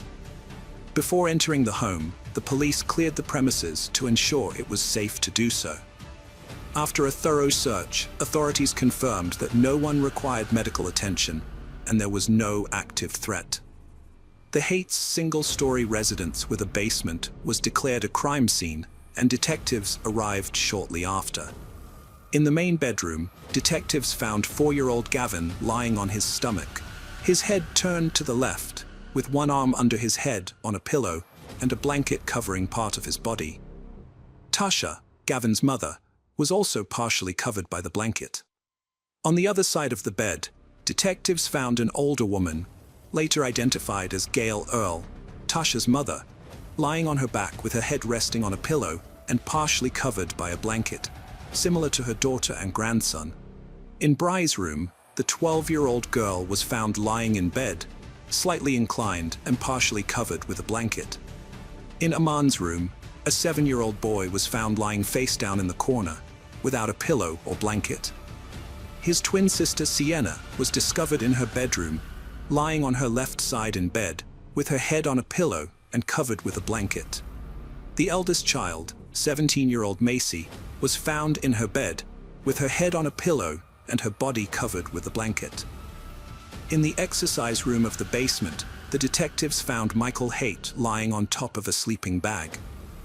Sadly, all 8 family members were found dead from gunshot wounds. It quickly became clear to the detectives that Michael Haight was the main suspect, and they believed he had killed his wife, mother-in-law, and 5 children before taking his own life. When detectives started investigating, a neighbor provided vital information that helped them reconstruct the crime's timeline. The neighbor told police she woke up at 3:30 a.m. to use the bathroom, and as she left her room, heard a loud bang that sounded like fireworks. However, realizing it was after the allowed date for fireworks in the neighborhood, she felt annoyed rather than alarmed by the noise. The neighbor reported hearing an initial loud bang, followed by 2 more in quick succession, then a short pause, another bang, and a longer pause before the final bang. Based on this testimony and the condition of the 8 bodies found inside the house, the detective inferred that the loud noises heard around 3:30 a.m. were directly connected to the events that unfolded that night, leading them to believe that Michael Haight committed the brutal killings during this time frame. During the investigation into the Haight family murders, detectives discovered a 2020 report from an unnamed individual who had notified the Utah Division of Child and Family Services about abuse in the Haight household. According to the report, 14-year-old Macy had confided in this individual about her fear of her father, sparking a further investigation. The authorities then interviewed Macy and her parents separately. During Macy's interview, she revealed disturbing information. Her father had choked her on multiple occasions, and she lived in fear of being killed by him. She reported that the violent attacks began in 2017 and recounted an incident where her father grabbed her by the shoulders and pushed her into a wooden piece of furniture. Michael Haight denied hurting his daughter when questioned by detectives, passing off the incidents as misunderstandings and attributing his emotional state to his father's recent death and his brother's divorce. He claimed to have taken out his frustrations on his older daughter. Despite this, Tasha chose not to press charges, and the Utah Department of Children and Family Services, the Enoch Police Department, and the Iron County Prosecutor's Office also declined to pursue the case, as it did not meet the legal requirements for prosecution. A lethality assessment was conducted with Tasha, which indicated that her relationship with Michael was not life-threatening. As a result, victim services were made available to Tasha and her children for several months. Further investigation revealed a different side of Michael, unknown to the community. According to Tasha's friends, they had to speak quietly or turn on the kitchen water when visiting Tasha, as they suspected Michael was monitoring and eavesdropping on their conversations. Tasha's friends would often help her clean the house when they visited, which prevented Michael from finding fault with her. When texting Tasha, her friends noticed that she would respond with brief, positive messages, likely to maintain a positive image in case Michael read them. This suggested that everything was fine in their marriage. The detectives investigating the case discovered that Michael exhibited highly controlling behavior towards Tasha. For instance, he would take away her car keys and phone to restrict her freedom. Another red flag was his overreaction when Tasha bought a $30 rug from Walmart to replace a dirty one, which was a legitimate need. Michael's anger was unwarranted, and he claimed the purchase was excessive. Tasha confided in her friends that her 7-year-old son, Aman, was increasingly imitating Michael's bad behavior. When Tasha gave Aman instructions, he would respond, "That's not my job," which concerned Tasha as it showed his lack of responsibility and disregard for authority. Tasha's friends reported that in 2022, Tasha attempted to prioritize her own well-being by getting her nails done, a rare treat for her given her many responsibilities. However, her husband Michael refused to let her do so, imposing strict limits on her autonomy and freedom. Moreover, Michael frequently disregarded or ignored Tasha's instructions, and their friend Aman often followed his lead in doing so. Tasha felt more confident in her appearance after indulging herself, and she decided to get her nails done every month. However, Michael was unhappy about this decision and expressed his disapproval, worried about the cost. Tasha explained that it would only cost $25 per month, but Michael was unconvinced, arguing that the money could be better spent on their children. Michael's reaction was rooted in his need for control and sense of financial responsibility towards their family. Around the same time, Tasha started prioritizing her self-care and began losing weight, which had been a sensitive topic for her since Michael had often called her fat and ugly. However, instead of being supportive, Michael became furious and accused Tasha of cheating on him, trying to explain the sudden change in her appearance. Michael's controlling behavior escalated as he tried to manipulate Tasha's weight loss, pleading with her to stop losing weight because he was worried that other men might find her attractive. This demand was driven by his own insecurities and desire for complete control over Tasha's body and behavior. Tasha's friends also told the police about an incident where the kitchen table broke and Tasha needed to buy a new one. However, Michael refused to give her the money, further demonstrating his controlling behavior. Tasha was fed up with the old table and decided to take initiative by refinishing it to make it look better and more functional. However, Michael was unhappy with her decision because she didn't ask for his permission first. Michael was extremely frugal during the holiday season, despite earning a good income. He only gave Tasha $100 for each of their 5 children to buy presents, which was not enough in Tasha's opinion.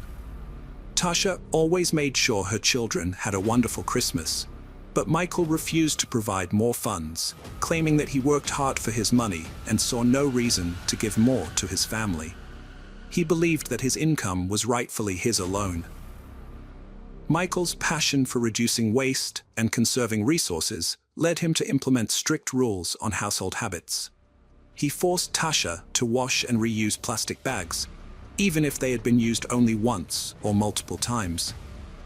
This excessive demand for reusing bags added to Tasha's responsibilities, leaving her feeling burdened and overwhelmed.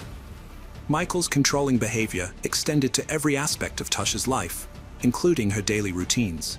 For instance, he demanded that she use baby wipes for cleaning, claiming it was better for the environment and more cost-effective. However, this requirement caused Tasha discomfort, hygiene issues, and unnecessary stress. If Tasha failed to follow Michael's instructions, she would face severe consequences, which he made clear would lead to serious trouble. This threat instilled fear and submission in Tasha, leaving her no choice but to obey Michael's demands. Tasha confided in her friends that while Michael had been cruel to her throughout their marriage, he had never directed this cruelty towards their children until the late 2010s. However, over time, the abuse towards their daughter Macy escalated, driving her to consider suicide. Michael had unrealistically high expectations for his daughter Macy, demanding she earn perfect grades despite her struggles, which were exacerbated by the emotional burden of his abusive behavior. This pressure was crushing for Macy. Macy's friends shared a disturbing incident with the detective. One evening, Michael returned home to find Macy comforted by her mother. He became enraged and ordered Macy to clean her room. This event left Macy deeply disturbed, remembering the hatred and evil she saw in her father's eyes. The detectives also discovered an incident where 7-year-old Briley disobeyed Michael while playing with a changing table.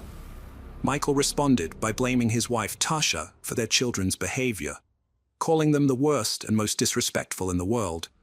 He then humiliated Tasha, calling her fat and ugly in front of their 5 children. This painful incident prompted Tasha to plan her escape and file for divorce after 20 years of marriage. Tasha realized she had to leave her husband Michael after witnessing his abusive behavior and lack of self-control. She knew staying in the marriage would negatively impact her children, and their well-being was more important than her marital commitment. In December 2022, Tasha filed for divorce, but asked for the papers to be delivered after Christmas to give her children one last normal holiday before the separation. When Michael received the papers, he tried to act normal, but Tasha saw through it. He told her to leave the children behind, but she refused, taking them to her mother's home in Lynn, Utah. Michael showed up at his mother-in-law's house, trying to convince Tasha to go for a ride with him, but she refused, sensing danger. After filing for divorce, Tasha's mother moved in to support her and the children. However, Michael's actions worsened the situation. He refused to leave the family home, instead moving into the basement. Tasha discovered he had secretly transferred $220,000 from their children's savings accounts without her knowledge or consent. She also found that her inherited firearms were missing, leaving her family vulnerable. The couple's children, Macy and Briley, were affected by the constant drama at home. Macy had a secret phone to record her father's outbursts as evidence for the divorce, while Briley found solace at a neighbor's house. Both girls were relieved about their parents' divorce. On January 3, 2023, Tasha met with her attorney, expressing concerns about her divorce and Michael's volatile behavior. Although she had relocated him to the basement, the attorneys pressed her about feeling safe. Tasha reassured them she never feared for her or her children's well-being, but in hindsight, her optimism was tragically misplaced. A disturbing discovery emerged from the digital evidence found on the family's computers and cell phones. Just days before the tragic shooting, Michael made a series of concerning Google searches on December 30th at 10:41 p.m. These searches focused on firearms and shooting-related topics, revealing his sinister intentions. The search results showed Michael had asked alarming questions, such as the loudness of a 9mm gunshot and what a gunshot sounds like. Before taking his own life, Michael wrote a note expressing his desire to end the controlling behavior he felt he was subjected to by his wife. He stated that he couldn't handle the situation for another day and wanted to escape the manipulation. Michael's note conveyed deep frustration and desperation, as he repeatedly asked for help but felt ignored. He emphasized his determination not to be a burden to society. The details of this case have left many in shock, revealing a deeply dysfunctional family plagued by violence. Michael's actions were premeditated and calculated, as he carefully planned the murders to catch his wife and children off guard. Hello friends, welcome to our channel. Today we're going to take a look at another horrible case with you. The case of Brooke Skylar Richardson. In Ohio, the Richardson family, consisting of Kim, Scott, and their children, Jackson and Skylar, seemed like a typical family. Skylar was a cheerleader who struggled with an eating disorder from a young age. Her mother Kim first noticed this when Skylar was 12 years old and refused to buy gum with more than 5 calories. As a flyer on the cheerleading squad, Skylar felt pressured to maintain a certain weight. This obsession with her body image led to a constant fear of gaining weight. During cheerleading season, Skylar started throwing up after meals to control her weight, which only made her issues worse. When the season ended, her struggles intensified. Skylar experienced episodes of binge eating, followed by periods of starvation or extreme dieting. Her parents grew concerned, but Skylar shut down whenever they tried to talk to her about it. They sought professional help from various doctors and therapists, who eventually diagnosed Skylar with body dysmorphia, a condition where she obsessively focused on a perceived flaw in her appearance. In July 2016, Skylar began dating a friend's cousin, but the relationship didn't last long. By January 2017, she had moved on to a new boyfriend, Brandon, and seemed genuinely happy and healthy. Her parents noticed her weight gain and thought her eating disorder was under control. In February, Skylar picked out her prom dress, a tightly fitted gown that required her to be laced into it. During a family vacation in mid-March, she wore a two-piece bathing suit and looked wonderful. Her mom, Kim, wanted her to start taking birth control pills to protect her health. In mid-April 2017, Skylar visited her mother's gynecologist to obtain a prescription for birth control. However, during the visit, the doctor informed Skylar that she was approximately 8 months pregnant. Skylar requested the doctor not to tell anyone, and her mother remained unaware of the real reason behind her tears. Skylar and her boyfriend Brandon attended the prom on May 5th, despite her advanced pregnancy. 2 months later, on July 14, 2017, the police showed up at the Richardson home. They informed Skylar's parents, Kim and Scott, that they needed to speak to the teenager about something she may have witnessed. The police officers assured the parents that Skylar was not in trouble and took her at their word. Scott decided to drive Skylar to the police station, unsure of what awaited them. The police wanted to question Skylar regarding a call they received from a gynecologist's office. A patient of an OB/GYN doctor gave birth to a stillborn baby and buried it in their backyard. The police were informed and took Skylar, the patient, into custody for questioning. Her father was not allowed to be present during the initial interview. The police read Skylar her rights and shared the details of the doctor's report. According to the doctor, Skylar had discovered her pregnancy on April 26th, but later reported that the baby was not alive and had been buried in the backyard. Skylar admitted to the police that she had given birth to a stillborn baby girl on May 7th, 2017. She explained that she delivered the baby in the bathroom, noticed it was not breathing, and had no heartbeat. Feeling the need to bury the baby, she retreated to the backyard, dug a shallow grave, and buried the body. To mark the spot, she placed a vase with a flower at the burial site. The police informed Skylar's parents, Kim and Scott, about the true reason for her detention. They were shocked to learn that Skylar had been pregnant, as they had no idea. They expressed sadness that Skylar had gone through this ordeal alone and without their support. Skylar revealed that she had named the baby Annabelle and claimed the father was a close friend's cousin, whom she briefly dated. Crime scene investigators searched the Richardson backyard, removing weeds and debris to uncover the baby's remains. Despite the challenges, they found several bones, including pieces of the skull, which they carefully collected and preserved. After more than 5 hours of questioning, Skylar and her parents were allowed to return home. However, 6 days later, the police contacted Skylar again, informing her that they had received new information from the coroner's office. They claimed that the baby's bones showed signs of burning, which Skylar vehemently denied. She insisted that she would never harm her child. The police suggested that Skylar might have tried to cremate the baby to hide the evidence, but she continued to deny any wrongdoing. However, Skylar suddenly changed her story, admitting that she may have used a lighter to try and cremate the baby's remains. She also stated that the baby might have been born alive and made a noise or even cried before dying. Skylar confessed to holding the newborn too tightly, which might have contributed to its death. During a lengthy interrogation, the police gathered enough evidence to arrest Skylar on a charge of reckless homicide. They believed she had suffocated her baby.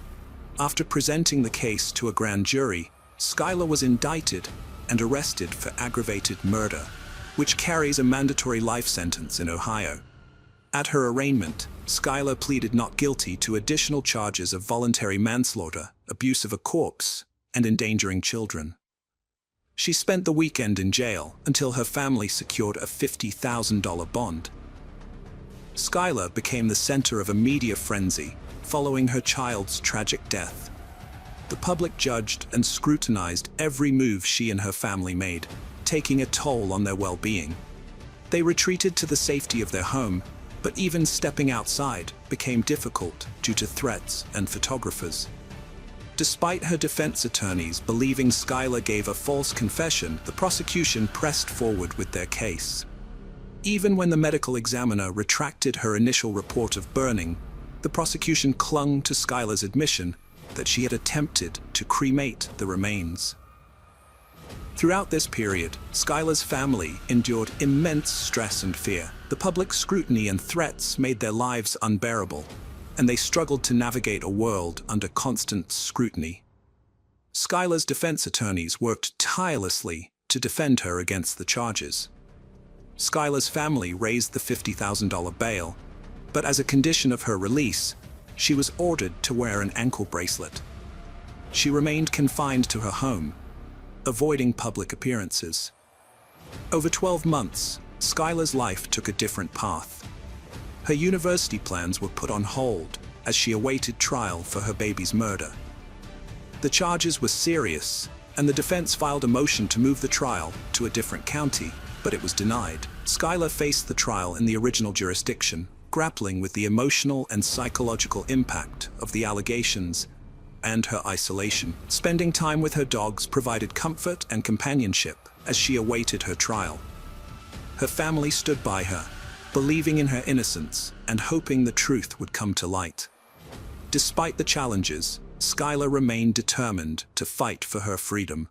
In July 2019, the state offered a plea deal.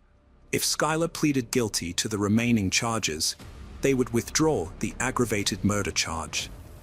Skylar's parents were conflicted about the decision, but after careful consideration, Skylar turned down the plea deal. This decision terrified her parents, who wondered if she made the right choice, but they knew it was her decision, not theirs. Skylar went on trial on September 3, 2019 for the murder of her newborn baby girl.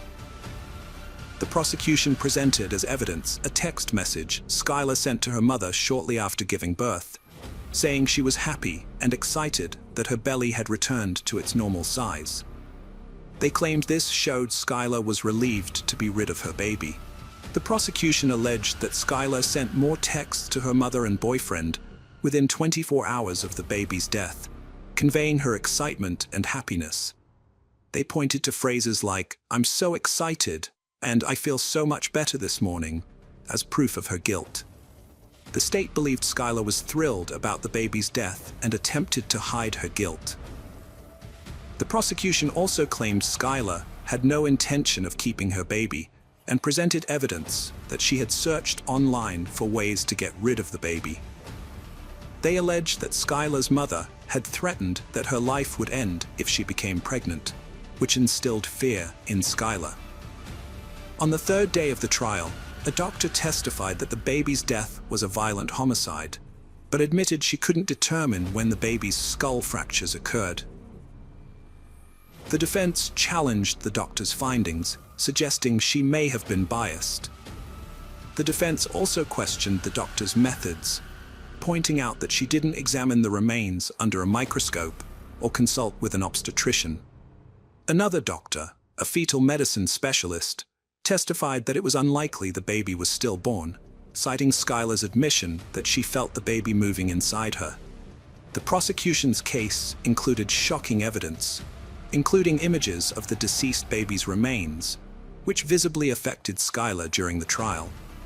Skylar's reaction to seeing pictures of her baby's remains was to stare straight ahead, avoiding eye contact. This stoic behavior contrasted with her emotional response the previous day when the judge entered the room. Skylar's defense attorneys argued that her life was far from perfect, even before the murder accusation. They claimed the prosecution's evidence was incomplete and misleading, and some texts were taken out of context. They emphasized that Skylar's frequent use of certain language did not prove she murdered her daughter. The defense highlighted Skylar's mental health struggles, particularly her long battle with an eating disorder. They presented evidence of her regular visits to a psychologist and nutritionist, along with pictures showing her varying weights and appearances. They argued that despite her physical state, Skylar tried to comfort and care for the lifeless body after giving birth. Skylar's attorney explained that she intended to tell her family about the pregnancy, but never had the chance. According to her doctor, she had 8 to 10 weeks before delivery and planned to attend prom and graduate before telling her mother, whom she knew would be unsupportive. An obstetrician testified that the baby was stillborn, and Skylar's description of the baby's appearance suggested it was not a healthy newborn. The doctor pointed out that Skylar only gained 15 pounds during pregnancy, possibly restricting the baby's development due to her eating disorder. The defense aimed to cast doubt on Skylar's statements to the police, suggesting she only told them what they wanted to hear. They argued that other factors may have contributed to the baby's death, and Skylar did not harm the baby. Skylar Richardson's trial lasted for 1 week, after which the jury deliberated for just 4 hours before returning a verdict. She was acquitted of aggravated murder, involuntary manslaughter, and child endangerment, but convicted of abuse of a corpse, a felony that carries a sentence of up to 1 year in prison. The judge ordered her to be held in jail until her sentencing hearing, which took place the next day. During the sentencing hearing, Skylar apologized for her actions and acknowledged the harm she had caused. The judge strongly admonished her for her role in the tragic loss of her baby, believing that if she had made better decisions during her pregnancy, her child would still be alive today. The judge sentenced her to 3 years probation for abuse of a corpse, emphasizing that her actions were morally reprehensible and illegal. In November 2020, a judge granted her request to terminate her probation 2 years early, acknowledging her progress and agreeing that she no longer required supervision. Since being acquitted, Skylar has taken advantage of her opportunity to demonstrate her rehabilitation. She has completed 2 semesters of college and has been working part-time at the law firm that represented her. Although she has faced challenges in finding employment due to her probationary status, Skylar remains determined to pursue her career goals, including attending law school and becoming a public defender. Hello friends, welcome to our channel. Today we're going to take a look at another horrible case with you, the case of Sierra Jugan.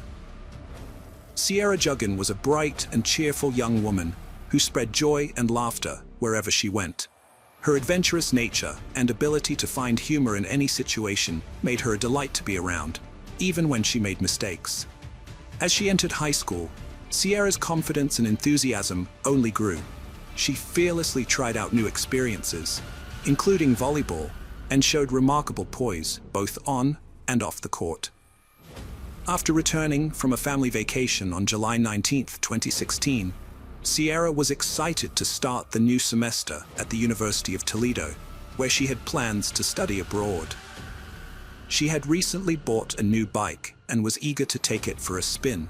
Her mom wanted to discuss her study abroad plans with her, but Sierra decided to visit her boyfriend Josh's house, which was 7.12 miles away beforehand. Sierra left her house in high spirits, wearing shorts and a tank top, and promised her mom she would be back by 10:05 p.m. However, when Josh tried to reach her later, her phone went straight to voicemail. Alarmed, Josh called Sierra's mom, who immediately sensed that something was wrong. Sierra's family, including her aunt and Josh, mounted a search effort to locate her after she went missing. They thoroughly searched the neighborhood, suspecting she might have been involved in an accident.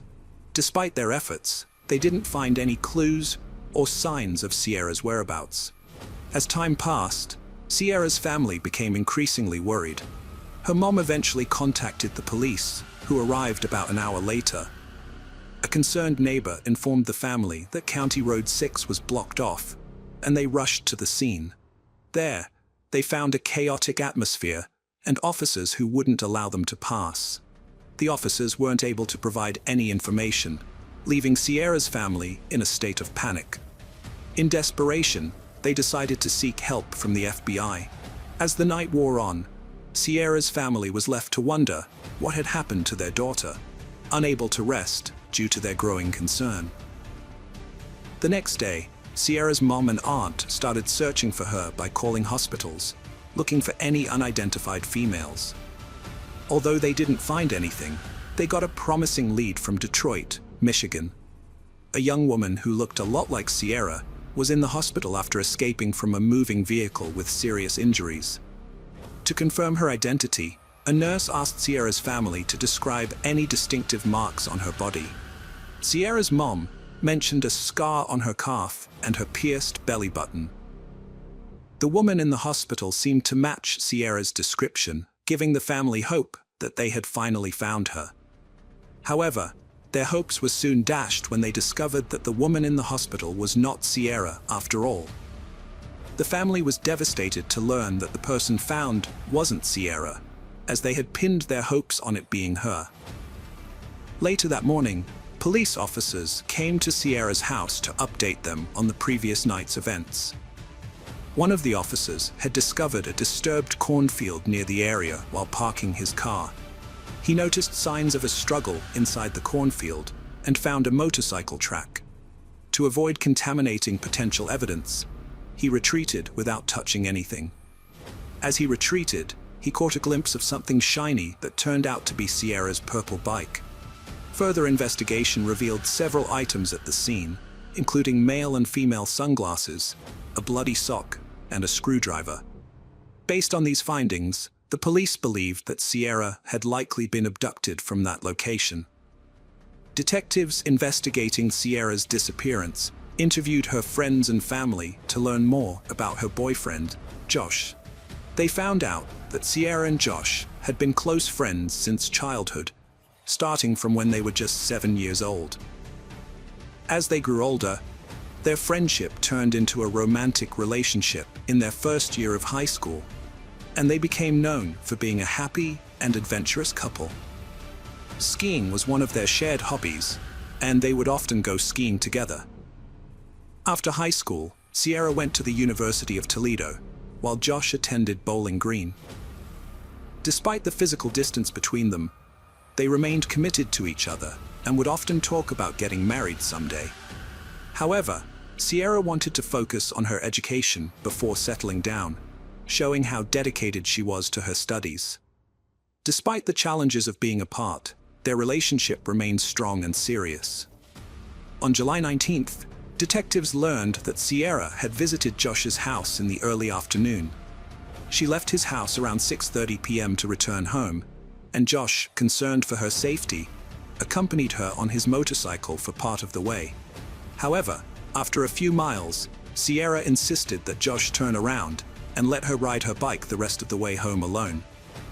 Josh reluctantly agreed, and they parted ways. Josh headed back on his motorcycle, while Sierra continued riding her bike.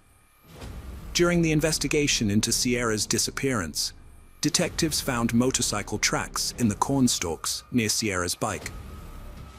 This discovery raised a key question.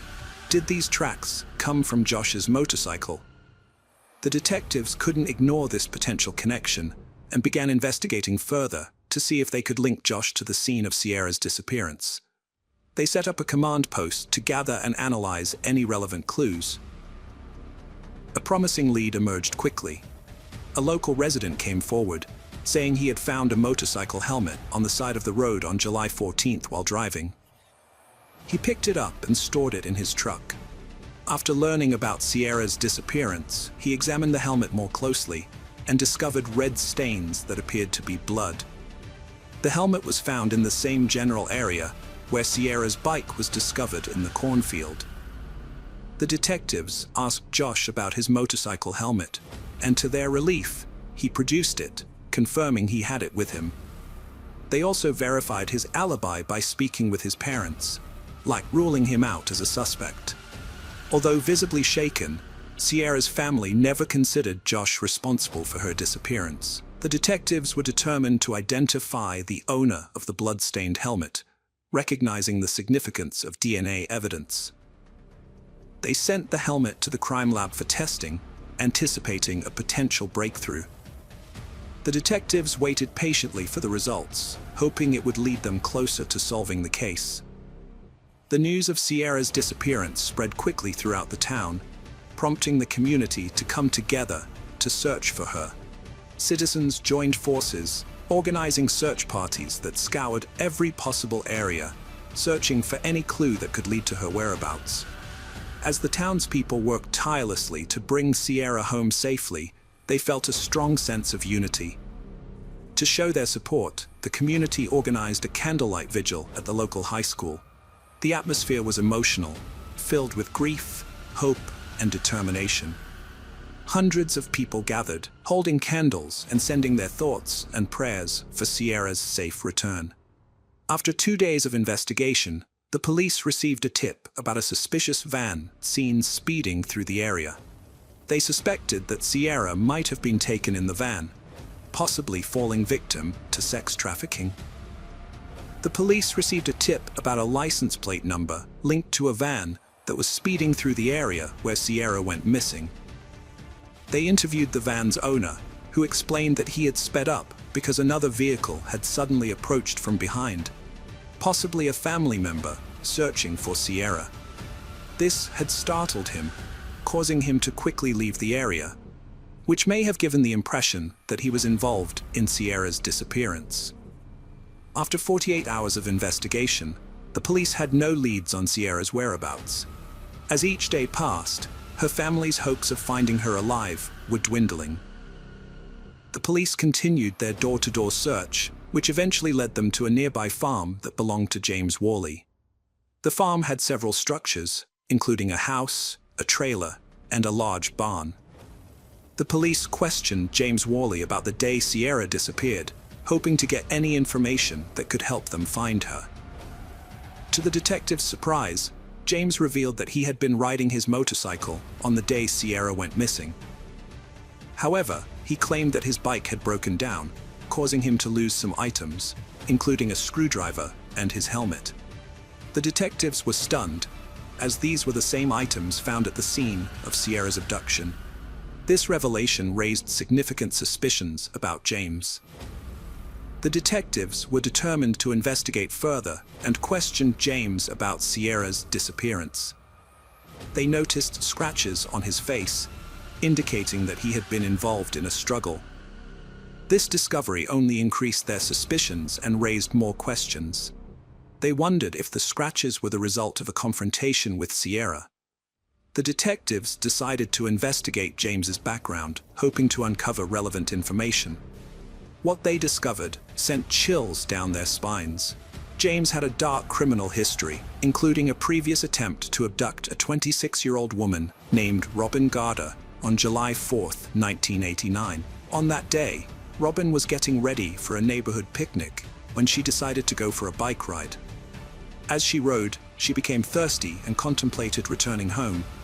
However, before she could make that decision, a car approached from behind and collided with her bike. The impact sent Robin flying into a nearby ditch.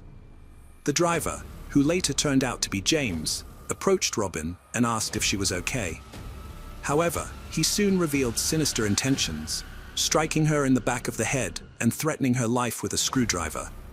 He forced her into his car, attempting to handcuff her.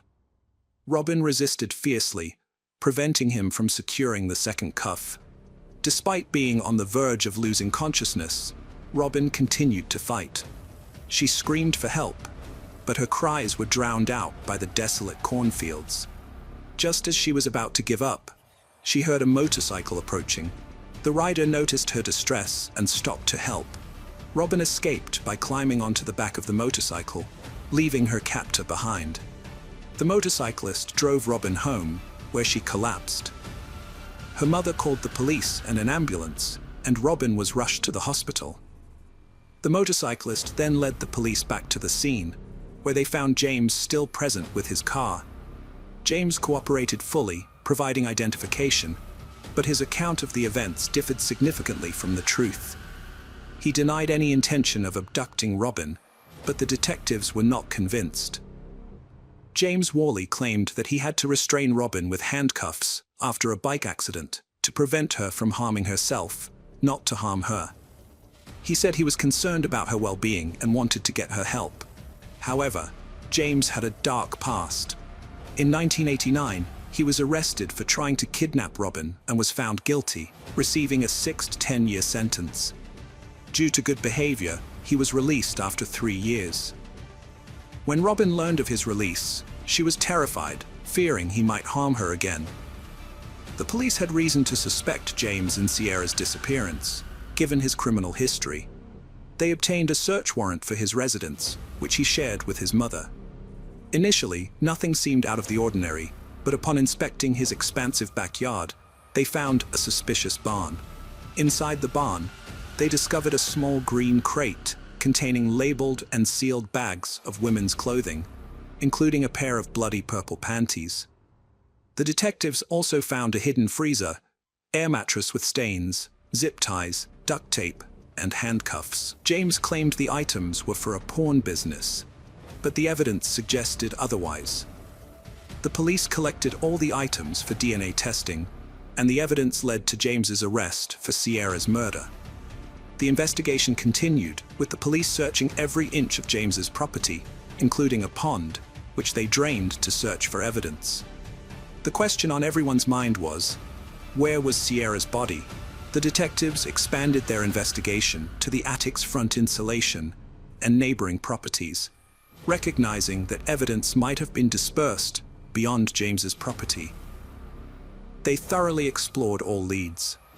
A farmer reported a suspicious area in his field where the corn seemed matted down, with a nearby mound of dirt that resembled a potential grave. The farmer's concerns were heightened due to the ongoing search for Sierra, so he quickly contacted the police. The police responded promptly, noticing a fresh pile of dirt that fueled their suspicions. They carefully processed the area, avoiding potential evidence disturbance. Despite their thorough search, no clues were found regarding Sierra's whereabouts. The detectives then searched adjacent farms using drones and helicopters to cover more ground. They soon discovered a mound of dirt with freshly matted corn, with trained dogs indicating a potential crime scene. As they dug, they made a grim discovery: human remains, later confirmed to be Sierra's body. Tragically, her hands were bound behind her back, and her feet were tied to handcuffs. An object was lodged in her mouth, restricting her airway, which ultimately led to her death. The devastating news was delivered to the Sierra family that night. The family was overwhelmed with grief, and their sorrow was palpable. 1 month after the abduction and murder, James Worley was indicted on 19 counts, including kidnapping and aggravated murder. 2 years later, Worley stood trial, pleading not guilty despite overwhelming evidence. The state presented a terrifying story over 8 intense days, and the jury deliberated for 6 hours before finding Worley guilty on all counts related to Sierra's murder. The sentence imposed was death. Hello friends, welcome to our channel. Today we're going to take a look at another horrible case with you. The case of Grace Holland. Grace Holland was born on September 23, 1984, in the small town of Creve Coeur, Missouri. She grew up in a close-knit family with her parents and 2 sisters, including her twin, Laura. Together, they explored the world, played, studied, and dreamed of the future. Grace's education at a Catholic school instilled in her a sense of discipline, and her degree in criminal justice further fueled her interest in law and order. From a young age, Grace was a purposeful and responsible individual. She was drawn to the idea of helping others and upholding the law. After graduating from university, Grace got married and had 4 children, who became the center of her life. She devoted herself to caring for them, teaching them new things, and sharing her love for the world. As a proud mother, Grace often shared photos of her children with those around her and cherished every moment spent with them. However, in 2015, Grace's life took a dramatic turn. She met Robert Deas, the head of the Maryland County Fire Department. His courageous profession and heroic image immediately caught her attention. Robert and Grace were swept up in a whirlwind of emotions. He was captivated by her beauty, intelligence, and kindness, while she admired his strength, determination, and passion for helping others. However, a dark secret lurked behind Robert's impeccable reputation. His brother, David, a former St. Louis police officer, had been charged with a serious crime in 1998. Nearly 2 decades later, David passed away, leaving behind unanswered questions and secrets. David's influence had a profound impact on Robert's life and career. As a respected police officer, David had opened doors for Robert in law enforcement, helping him advance in his career.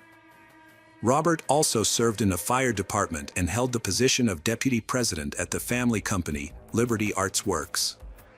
The company specialized in creating memorials for fallen military personnel, firefighters, and police officers. Through his work and involvement with the Backstopper organization, which supported first responders, Robert forged strong connections in his professional network. Robert had a child from his first marriage, but the relationship ultimately ended in divorce. He then married Grace, a detective from the Maryland police, in an effort to find happiness again. This union strengthened his ties to law enforcement, and he and Grace built a life together, buying a new home and starting fresh. However, their seemingly perfect relationship soon began to unravel, revealing underlying issues. Robert's past continued to haunt him. His brother had been accused of a crime, tarnishing Robert's reputation and casting doubt on his integrity. Furthermore, cracks began to appear in his relationship with Grace.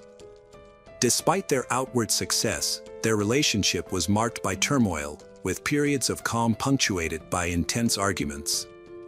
According to Laura, Grace's twin sister, Robert exerted significant control over Grace's life, dictating her spending habits, social interactions, and even her relationships.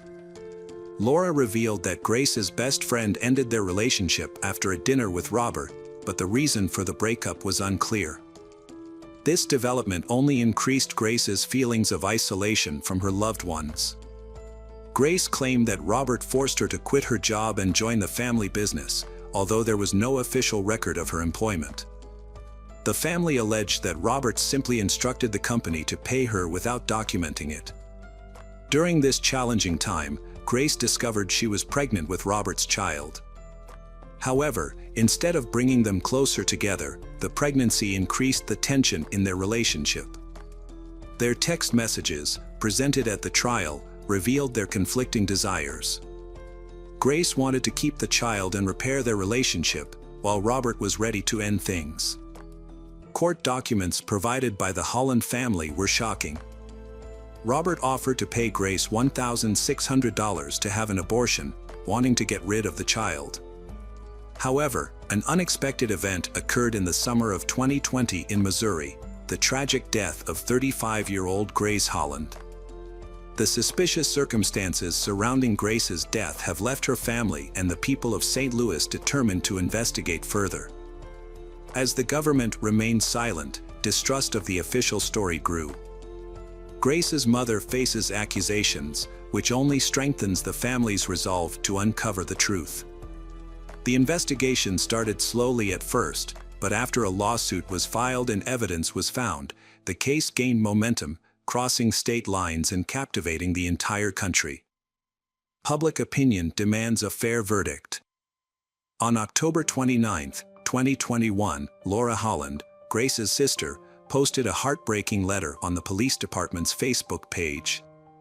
In it, she revealed that Grace had been living in fear of her husband Robert's aggressive behavior and had sought help from the Maryland Fire Department on June 24, 2020.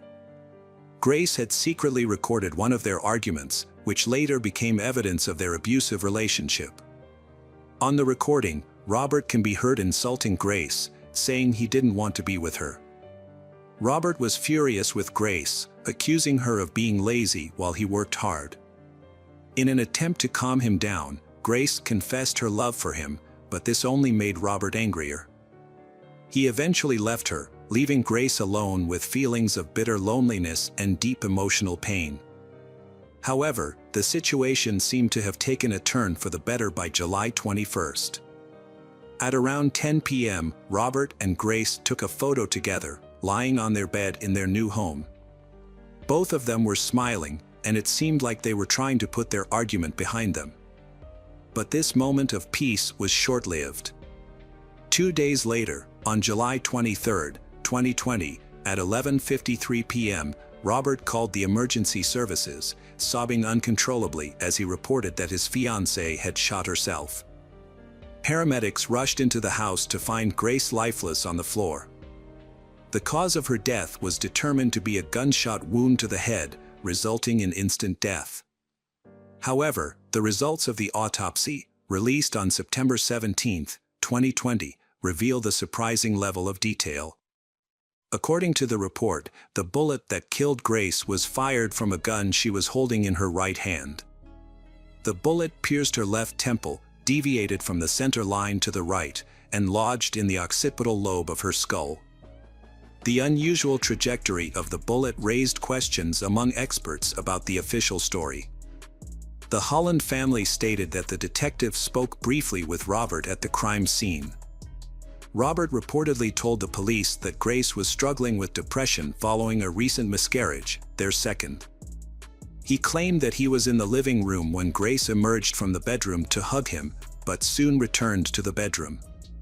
He said he heard a shot and found Grace in the bedroom with a gun and blood under her head. The detective submitted a report to the medical examiner at 7:25 a.m. However, the Holland family disputed this, claiming that Robert visited the police station with his lawyer on the same day. Robert gave a written statement that contradicted the report. In his new version of events, Robert stated that he and Grace were in the bedroom together before she left for work. According to Robert, Grace returned to hug him, brought her face close to his, said goodbye, and then a shot occurred. A published press release on January 31, 2024, raised questions about a missing recording of an interview between Robert and a detective from the police department during the investigation. Jeffrey Hartman, the police chief, confirmed the existence of the video interview to a TV channel in 2021.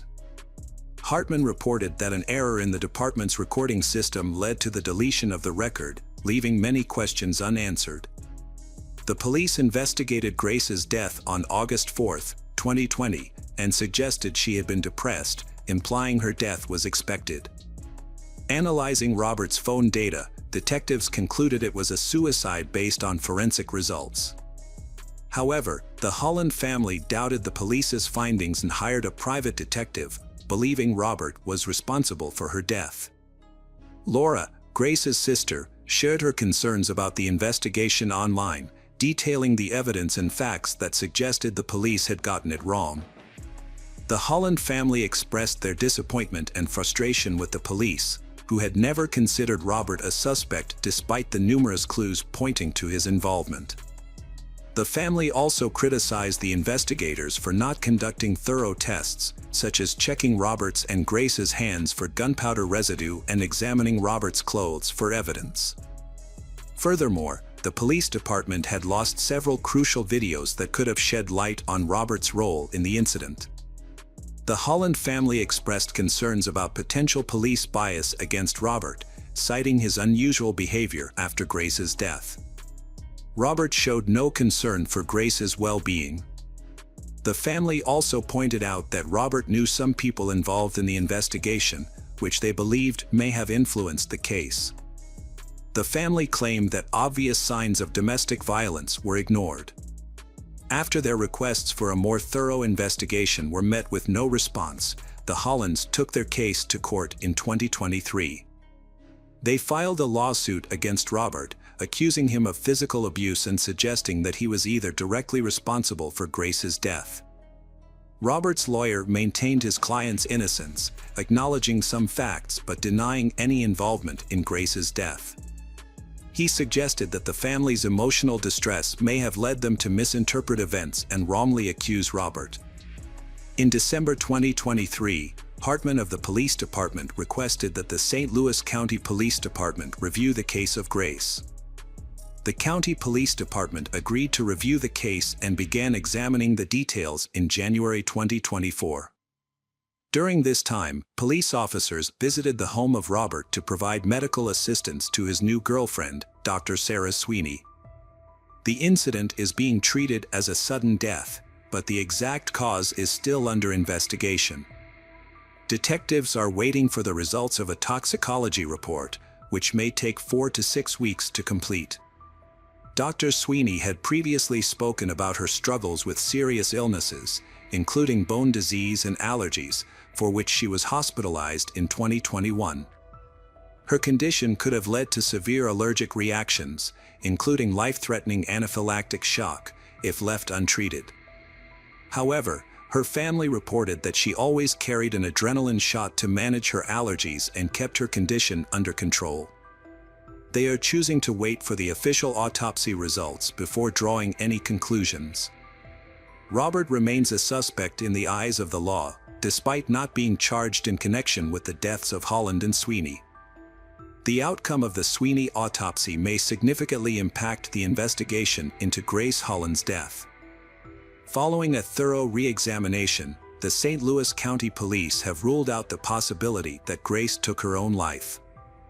The investigation's findings were submitted to the prosecutor's office in early December, and the case is currently being treated as a death by negligence. The case remains open, and the prosecutor's office may take further action once all the facts are known. Police Chief Jeffrey Hartman has reaffirmed the department's initial conclusion, despite growing doubts and public scrutiny. Meanwhile, the families of Holland and Sweeney continue to push for the release of autopsy and toxicology results, seeking clarity on whether Grace Holland's death was a tragic accident or if there are underlying circumstances that have yet to be uncovered. Hello friends, welcome to our channel. Today we're going to take a look at another horrible case with you. The case of Jenna Oakley. Jenna Oakley was born on March 2, 2001, in Indiana. She lived with her mother and 2-year-old brother in a troubled home. Due to her mother's neglect and inability to provide a stable life, Jenna often found herself left alone from a young age. The situation worsened over time, leading to intervention from Child Protective Services in April 2016. As a result, Jenna and her brother were removed from their mother's care and relocated to live with Philip Oakley, who their father and his wife, Rhonda, who was 52 years old at the time. Rhonda welcomed the children into her home and accepted them as her own. Philip later revealed that Rhonda had been eager to be a good mother to her stepchildren from the start. She welcomed them into her home with open arms and worked to create a safe and comfortable environment for them. Jenna was a difficult child to manage. Despite her academic success, which earned her praise from her teachers, she struggled to follow the rules in her new home. Her behavior became an even greater concern when her parents discovered her relationship with a 20-year-old man named Kenneth, whom she had met at the age of 10 while living with her mother in Indiana. Kenneth was a mysterious figure who seemed to be both a supportive influence and a hindrance in Jenna's life. To better understand the events that unfolded, it's essential to delve into Rhonda's story and explore the complexities of her personality, as well as the significant impact she had on Jenna's life. Rhonda Oakley was born on March 5, 1964, in Casey County, Kentucky, to parents Howard Lee Raines and Mabel Walls Raines. She graduated from Casey County High School in 1982 and went on to work for 30 years in a prominent company that specialized in marketing, packaging, and printing services. Rhonda was a kind, loving, and cheerful person who was highly respected by her friends, who admired her warmth and kindness towards others. Rhonda met Philip Oakley on a golf course, and they fell deeply in love. They decided to get married and start a new life together. However, their relationship was not without its challenges. At the time, Rhonda was divorced and had 4 children from her previous marriage. Philip and Rhonda's family were initially against their relationship due to their significant age difference. They asked Philip to end the relationship, which led to frequent arguments within the family. For that reason, Philip believed the relationship of Kenneth and Jenna was unacceptable because Kenneth was 5 years older than his daughter, Jenna. Philip even threatened to involve the police if Kenneth continued to date Jenna. To maintain control of the situation, Philip and Rhonda took measures such as confiscating Jenna's phone and computer and enforcing strict rules. The situation at home became so unbearable for she that she finally confided in her father and stepmother, promising to end her relationship with Kenneth. However, she failed to keep this promise and continued to secretly meet with him. As a result, her relationship with her parents deteriorated, and she began to harbor a deep-seated hatred towards her parents. On September 1, 2016, at around 4 p.m., David, her younger brother, returned home from school and entered the house. As he walked into the kitchen, he was startled by the sound of 3 of their dogs barking frantically in the basement. Curious, David rushed downstairs to investigate and found his mother, Rhonda, lying motionless on the floor. Panicked, David immediately ran outside to seek help and eventually went to a neighbor's house to call the police. When the emergency services arrived, they were unable to revive Rhonda, and she was pronounced dead at the scene. The police found deep cuts on her neck, indicating a brutal attack. Initially, the police suspected a robbery, but upon further investigation, they discovered that nothing in the house had been stolen or disturbed. The investigation into Rhonda's death began, and her family and friends were left wondering who could have committed such a heinous crime. As the investigation progressed, several key pieces of evidence came to light. Rhonda's car was discovered to be missing, and a trash can in the kitchen was found to contain vomit. Furthermore, one of the large meat cleavers from the kitchen was found to be missing, leading investigators to suspect that it may have been the weapon used to attack Rhonda. When Philip returned home, he was questioned by detectives and informed them that his daughter, Jenna, had not attended school that day. In fact, Jenna had been unreachable since the incident, and her teachers had called Philip early in the morning to report her absence. This led the police to believe that Jenna may have been kidnapped by the same individuals who killed Rhonda, and that she may be in danger. During the questioning, detectives asked Philip if he knew of anyone who might have wanted to harm Rhonda or the family. Philip revealed that his daughter's boyfriend, Kenneth, had a troubled relationship with Jenna, and that it had deteriorated significantly. Philip admitted that he had threatened to contact the police if Kenneth did not stop seeing Jenna. Philip suspected that his daughter had been dishonest with him and that she and Kenneth had never intended to break up or follow the rules. It was possible that Kenneth had planned to get rid of the source of his problems and take Jenna with him. After learning this, the police focused their efforts on finding Kenneth. They discovered that on August 31st, the day before the incident, Kenneth had flown from Indiana to Lexington, Kentucky, at 3 a.m. From there, he took a taxi to Oakley's house. Another crucial piece of evidence came from a store manager in Denver, who claimed to have seen Jenna with a young man on September 1st. The manager handed over surveillance footage to the police, which showed Jenna and Kenneth entering the store and then leaving together to get into a car that looked like Rhonda's stolen vehicle. Notably, Jenna appeared calm and normal in the footage, not showing any signs of distress or being coerced. Her behavior led investigators to dismiss the possibility that she was being held against her will and raised suspicions that she might be involved in a crime against her stepmother. A search of Jenna's room later revealed a diary that confirmed these suspicions. The diary exposed a deep-seated hatred that her family seemed to be unaware of. Jenna wrote about her ongoing feelings for Kenneth, with whom she had maintained contact despite promising to stay away. Interspersed with these entries were expressions of resentment towards her family members, which grew increasingly disturbing over time. Jenna wrote in her diary that she intended to kill her father, stepmother, and brother to prevent them from ever separating her from Kenneth again, allowing her to be with him without interference. She outlined a specific plan and timeline to carry out these actions. When her father, Philip, read her words, he was overcome with shock and fainted. He struggled to comprehend that his daughter would not only conceive of such a heinous act, but also possess the determination to make it a reality. Jenna had a plan to kill her family members. First, she intended to kill her father between 4 o'clock and 5 a.m. by luring him to the basement and stabbing him in the neck.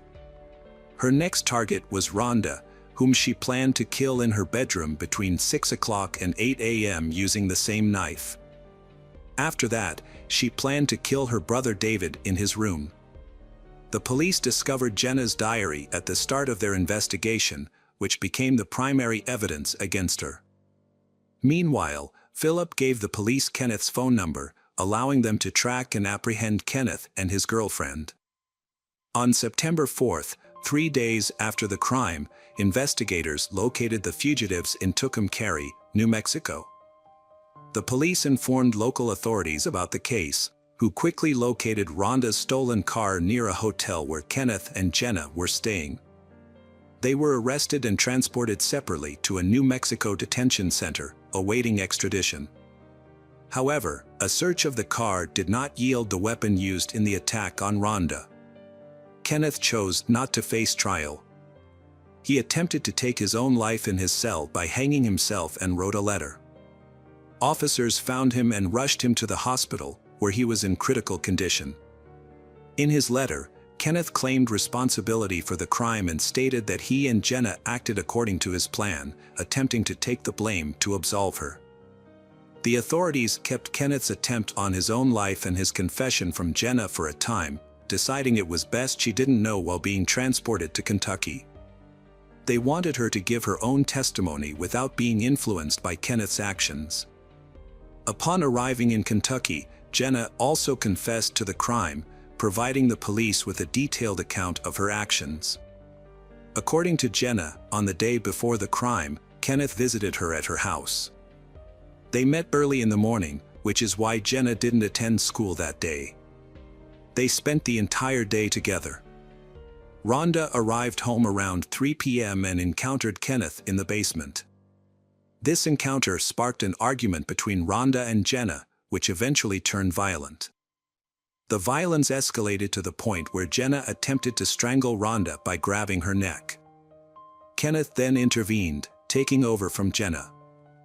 He grasped Rhonda's throat with such force that she soon lost consciousness and fell to the floor. Once Rhonda was unconscious, Jenna took a kitchen knife and inflicted fatal wounds on her neck, leading to her death. Witnessing the scene caused Kenneth to become ill, and he vomited into a trash can. When questioned by the police about the knife used in the crime, Jenna stated that she and Kenneth had disposed of it during their escape. They had wrapped the knife in a bag and thrown it away at a fast food restaurant. Jenna provided this testimony while Kenneth was still in serious condition at the hospital. He was charged with first-degree murder but was unable to stand trial due to his self-inflicted injuries. After 6 weeks on life support, he passed away. In October 2019, Jenna was formally charged with her stepmother's death. The charges alleged she either caused the death or collaborated with someone else. She also faced a theft charge. Jenna was held without bail at a juvenile detention center.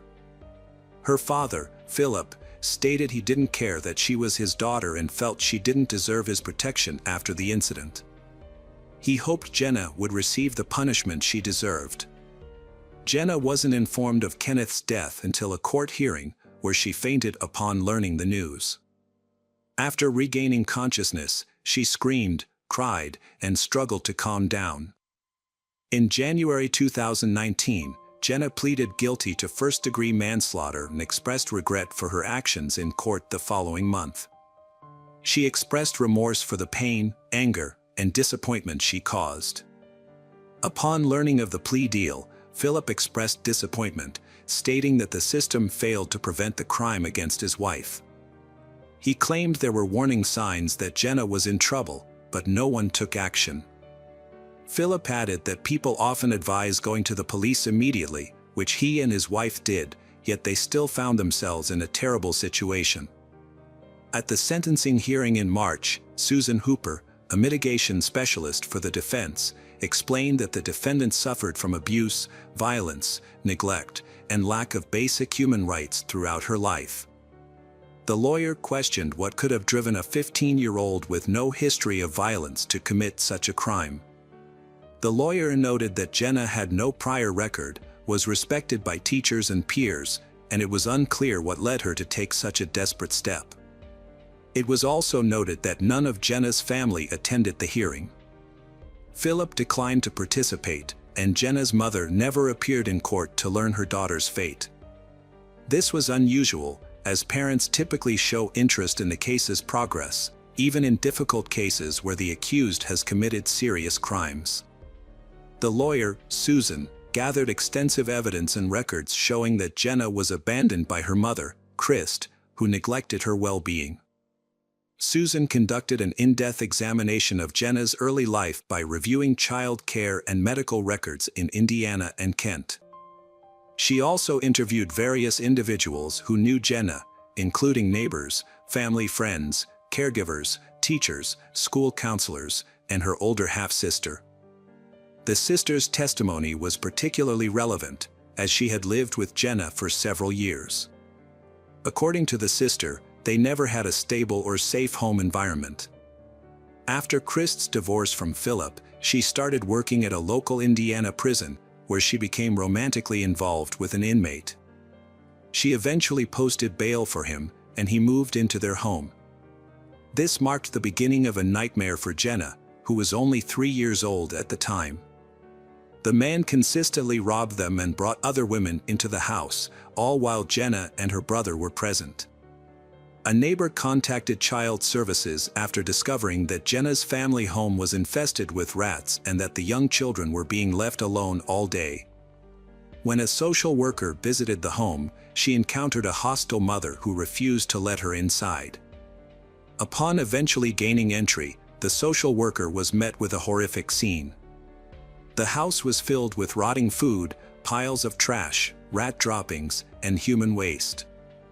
The kitchen was overrun with unwashed dishes, covered in mold and infested with rodents and insects, including a large number of cockroaches and fleas.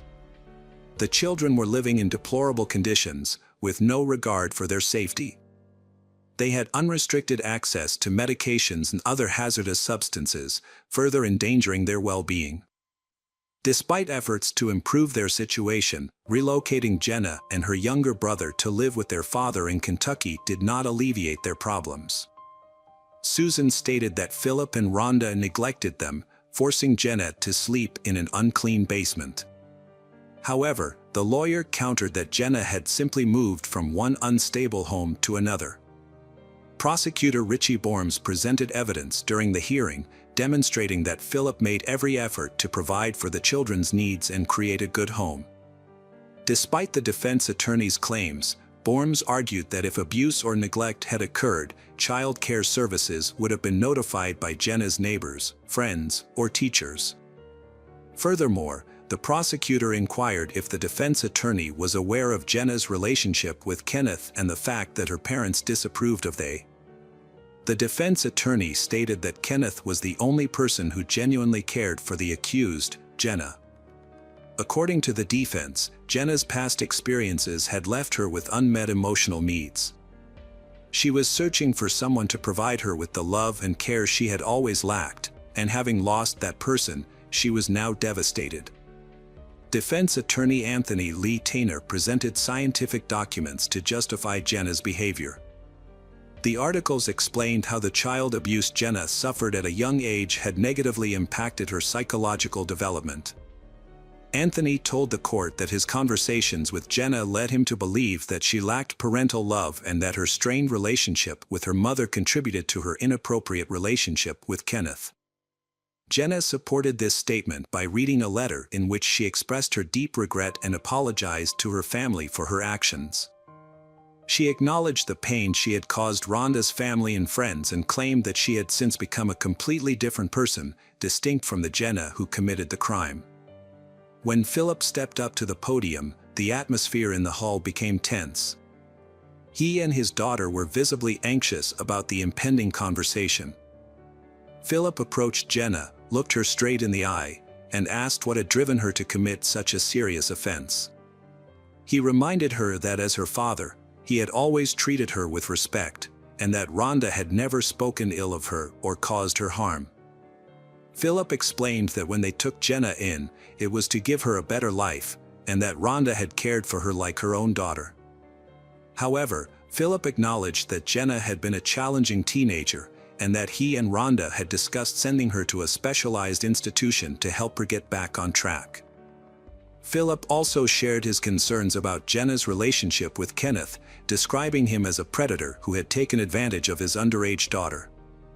Philip revealed that when he discovered Jenna and Kenneth were still in contact despite being forbidden from doing so, he reported Kenneth to the police and warned him to stay away from Jenna, threatening legal action if necessary. Philip turned to his daughter, visibly shaken. He condemned her crime as unforgivable, citing Rhonda's exceptional character as a wonderful woman and mother, unmatched by anyone. He emphasized how Jenna's actions had devastated not only Rhonda but also others. Philip then questioned why Jenna planned to harm him and her brother, arguing that she was not a victim, but rather someone influenced by circumstance. Despite this, he concluded by reaffirming his love for her, saying that regardless of her actions, she would always be his daughter.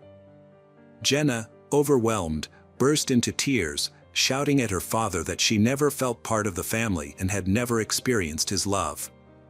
Following this outburst, the judge called for a recess to deliberate the verdict. On March 27, 2019, the verdict was announced. Jenna Oakley was sentenced to 15 years in prison, with 10 years for first-degree murder and 5 years for car theft. She would be eligible for parole in 2034. This case served as a reminder that justice, though sometimes delayed, ultimately prevails, and those who commit heinous crimes will face their due punishment. Hello friends, welcome to our channel. Today we're going to take a look at another horrible case with you. The case of Milleke van Doorn. Milleke grew up in a typical family with her parents and 2 sisters in Zaanstad, a city in North Holland, Netherlands.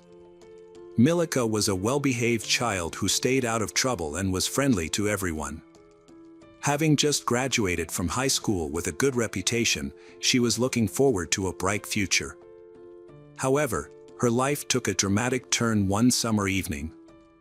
That summer night changed everything for Milleke, and her story became a national sensation.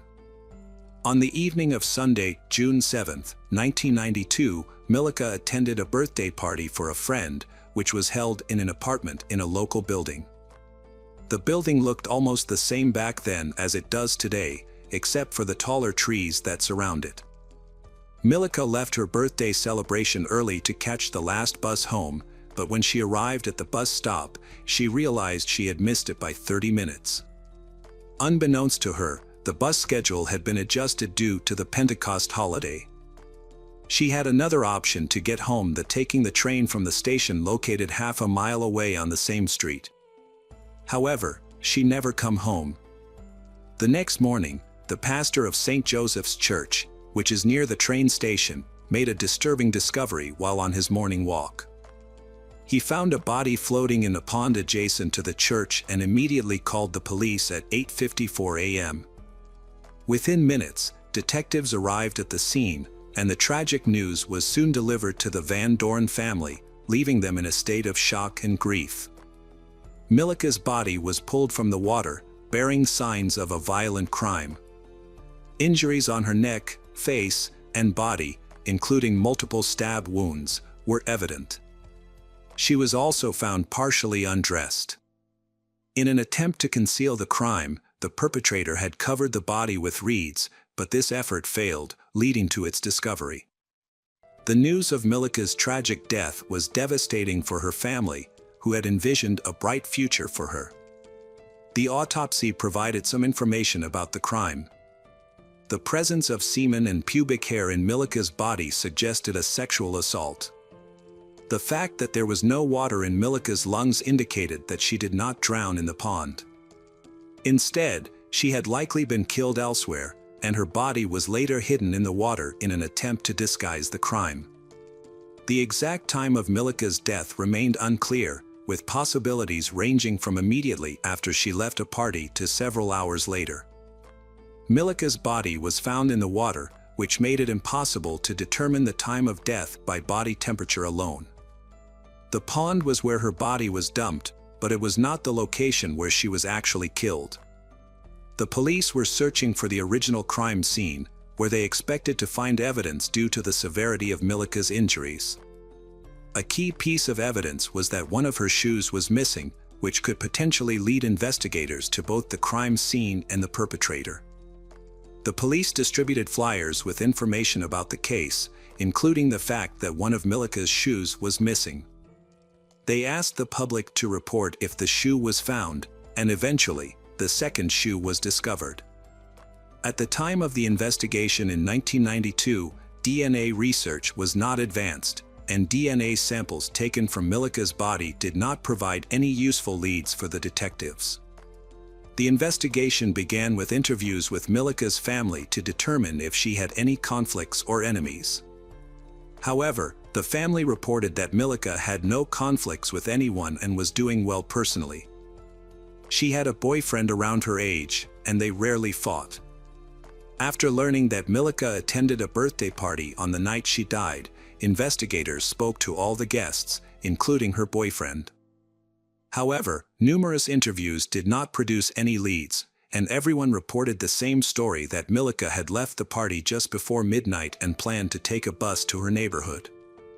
Unfortunately, none of Milicka's friends were aware that the last bus had already departed by the time she reached the bus stop.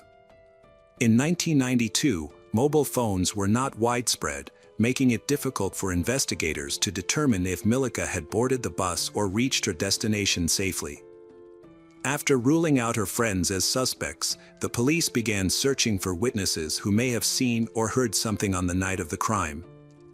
They conducted door-to-door interviews with residents in the area where Milicka's body was found, gathering a significant amount of information, but few specific details. Several witnesses reported hearing a woman scream briefly at night, but it was not alarming enough to prompt them to take action.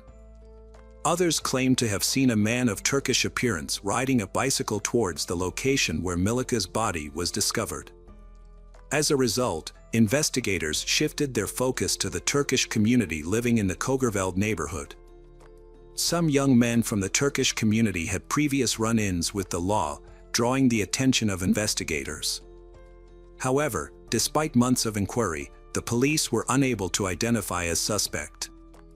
The men they questioned denied being near the pond on the night of the crime, leading to a stalemate in the investigation.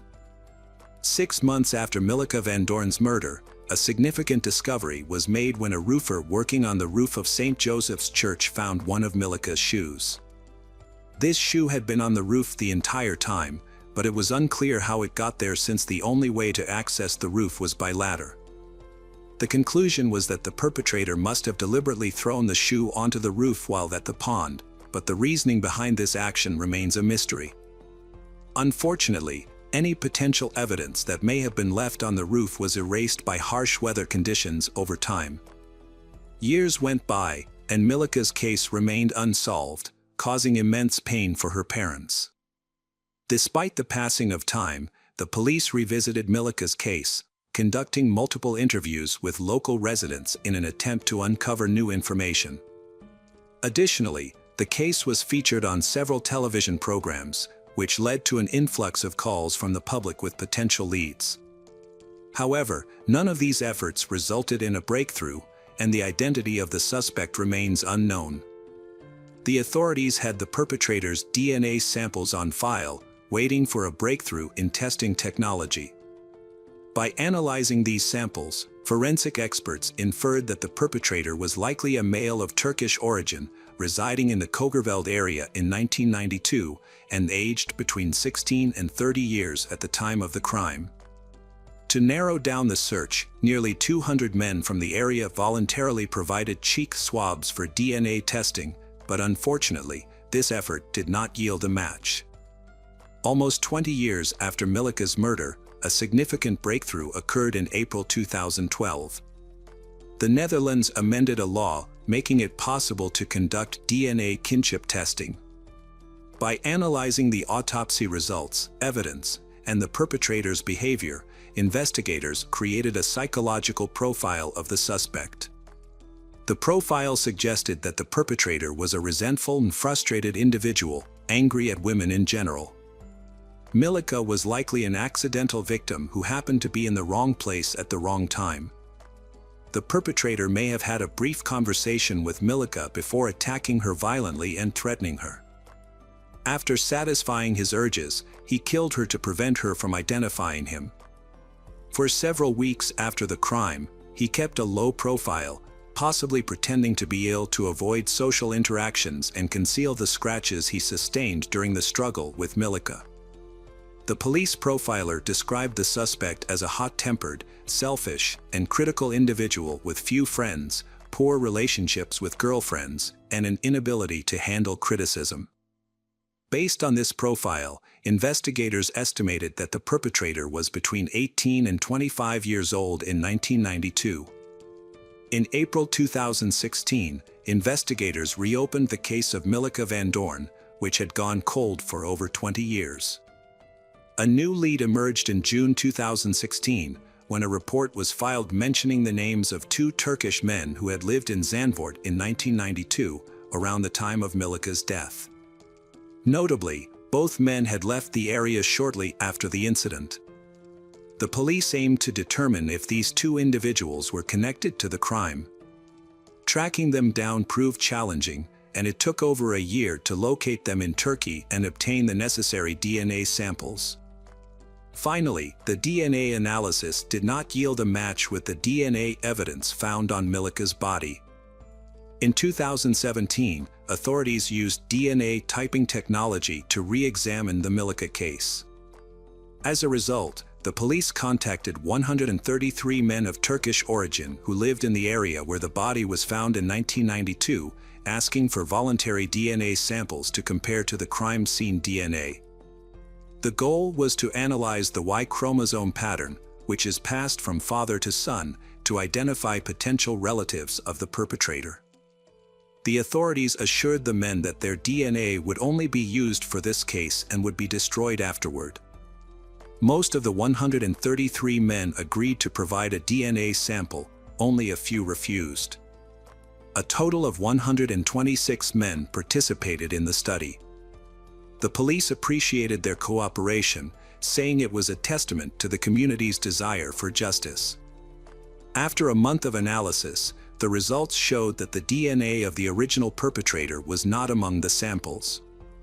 However, the DNA of a man who was unknowingly related to the perpetrator was found. On Monday, December 10, 2017, the police arrested the suspect who had evaded capture for 25 years. The man, 47-year-old Hussein, had refused to submit his DNA for verification, but a clever investigation led to his downfall. Since local laws prohibit sharing suspects' personal information, his full identity and photo were not made public.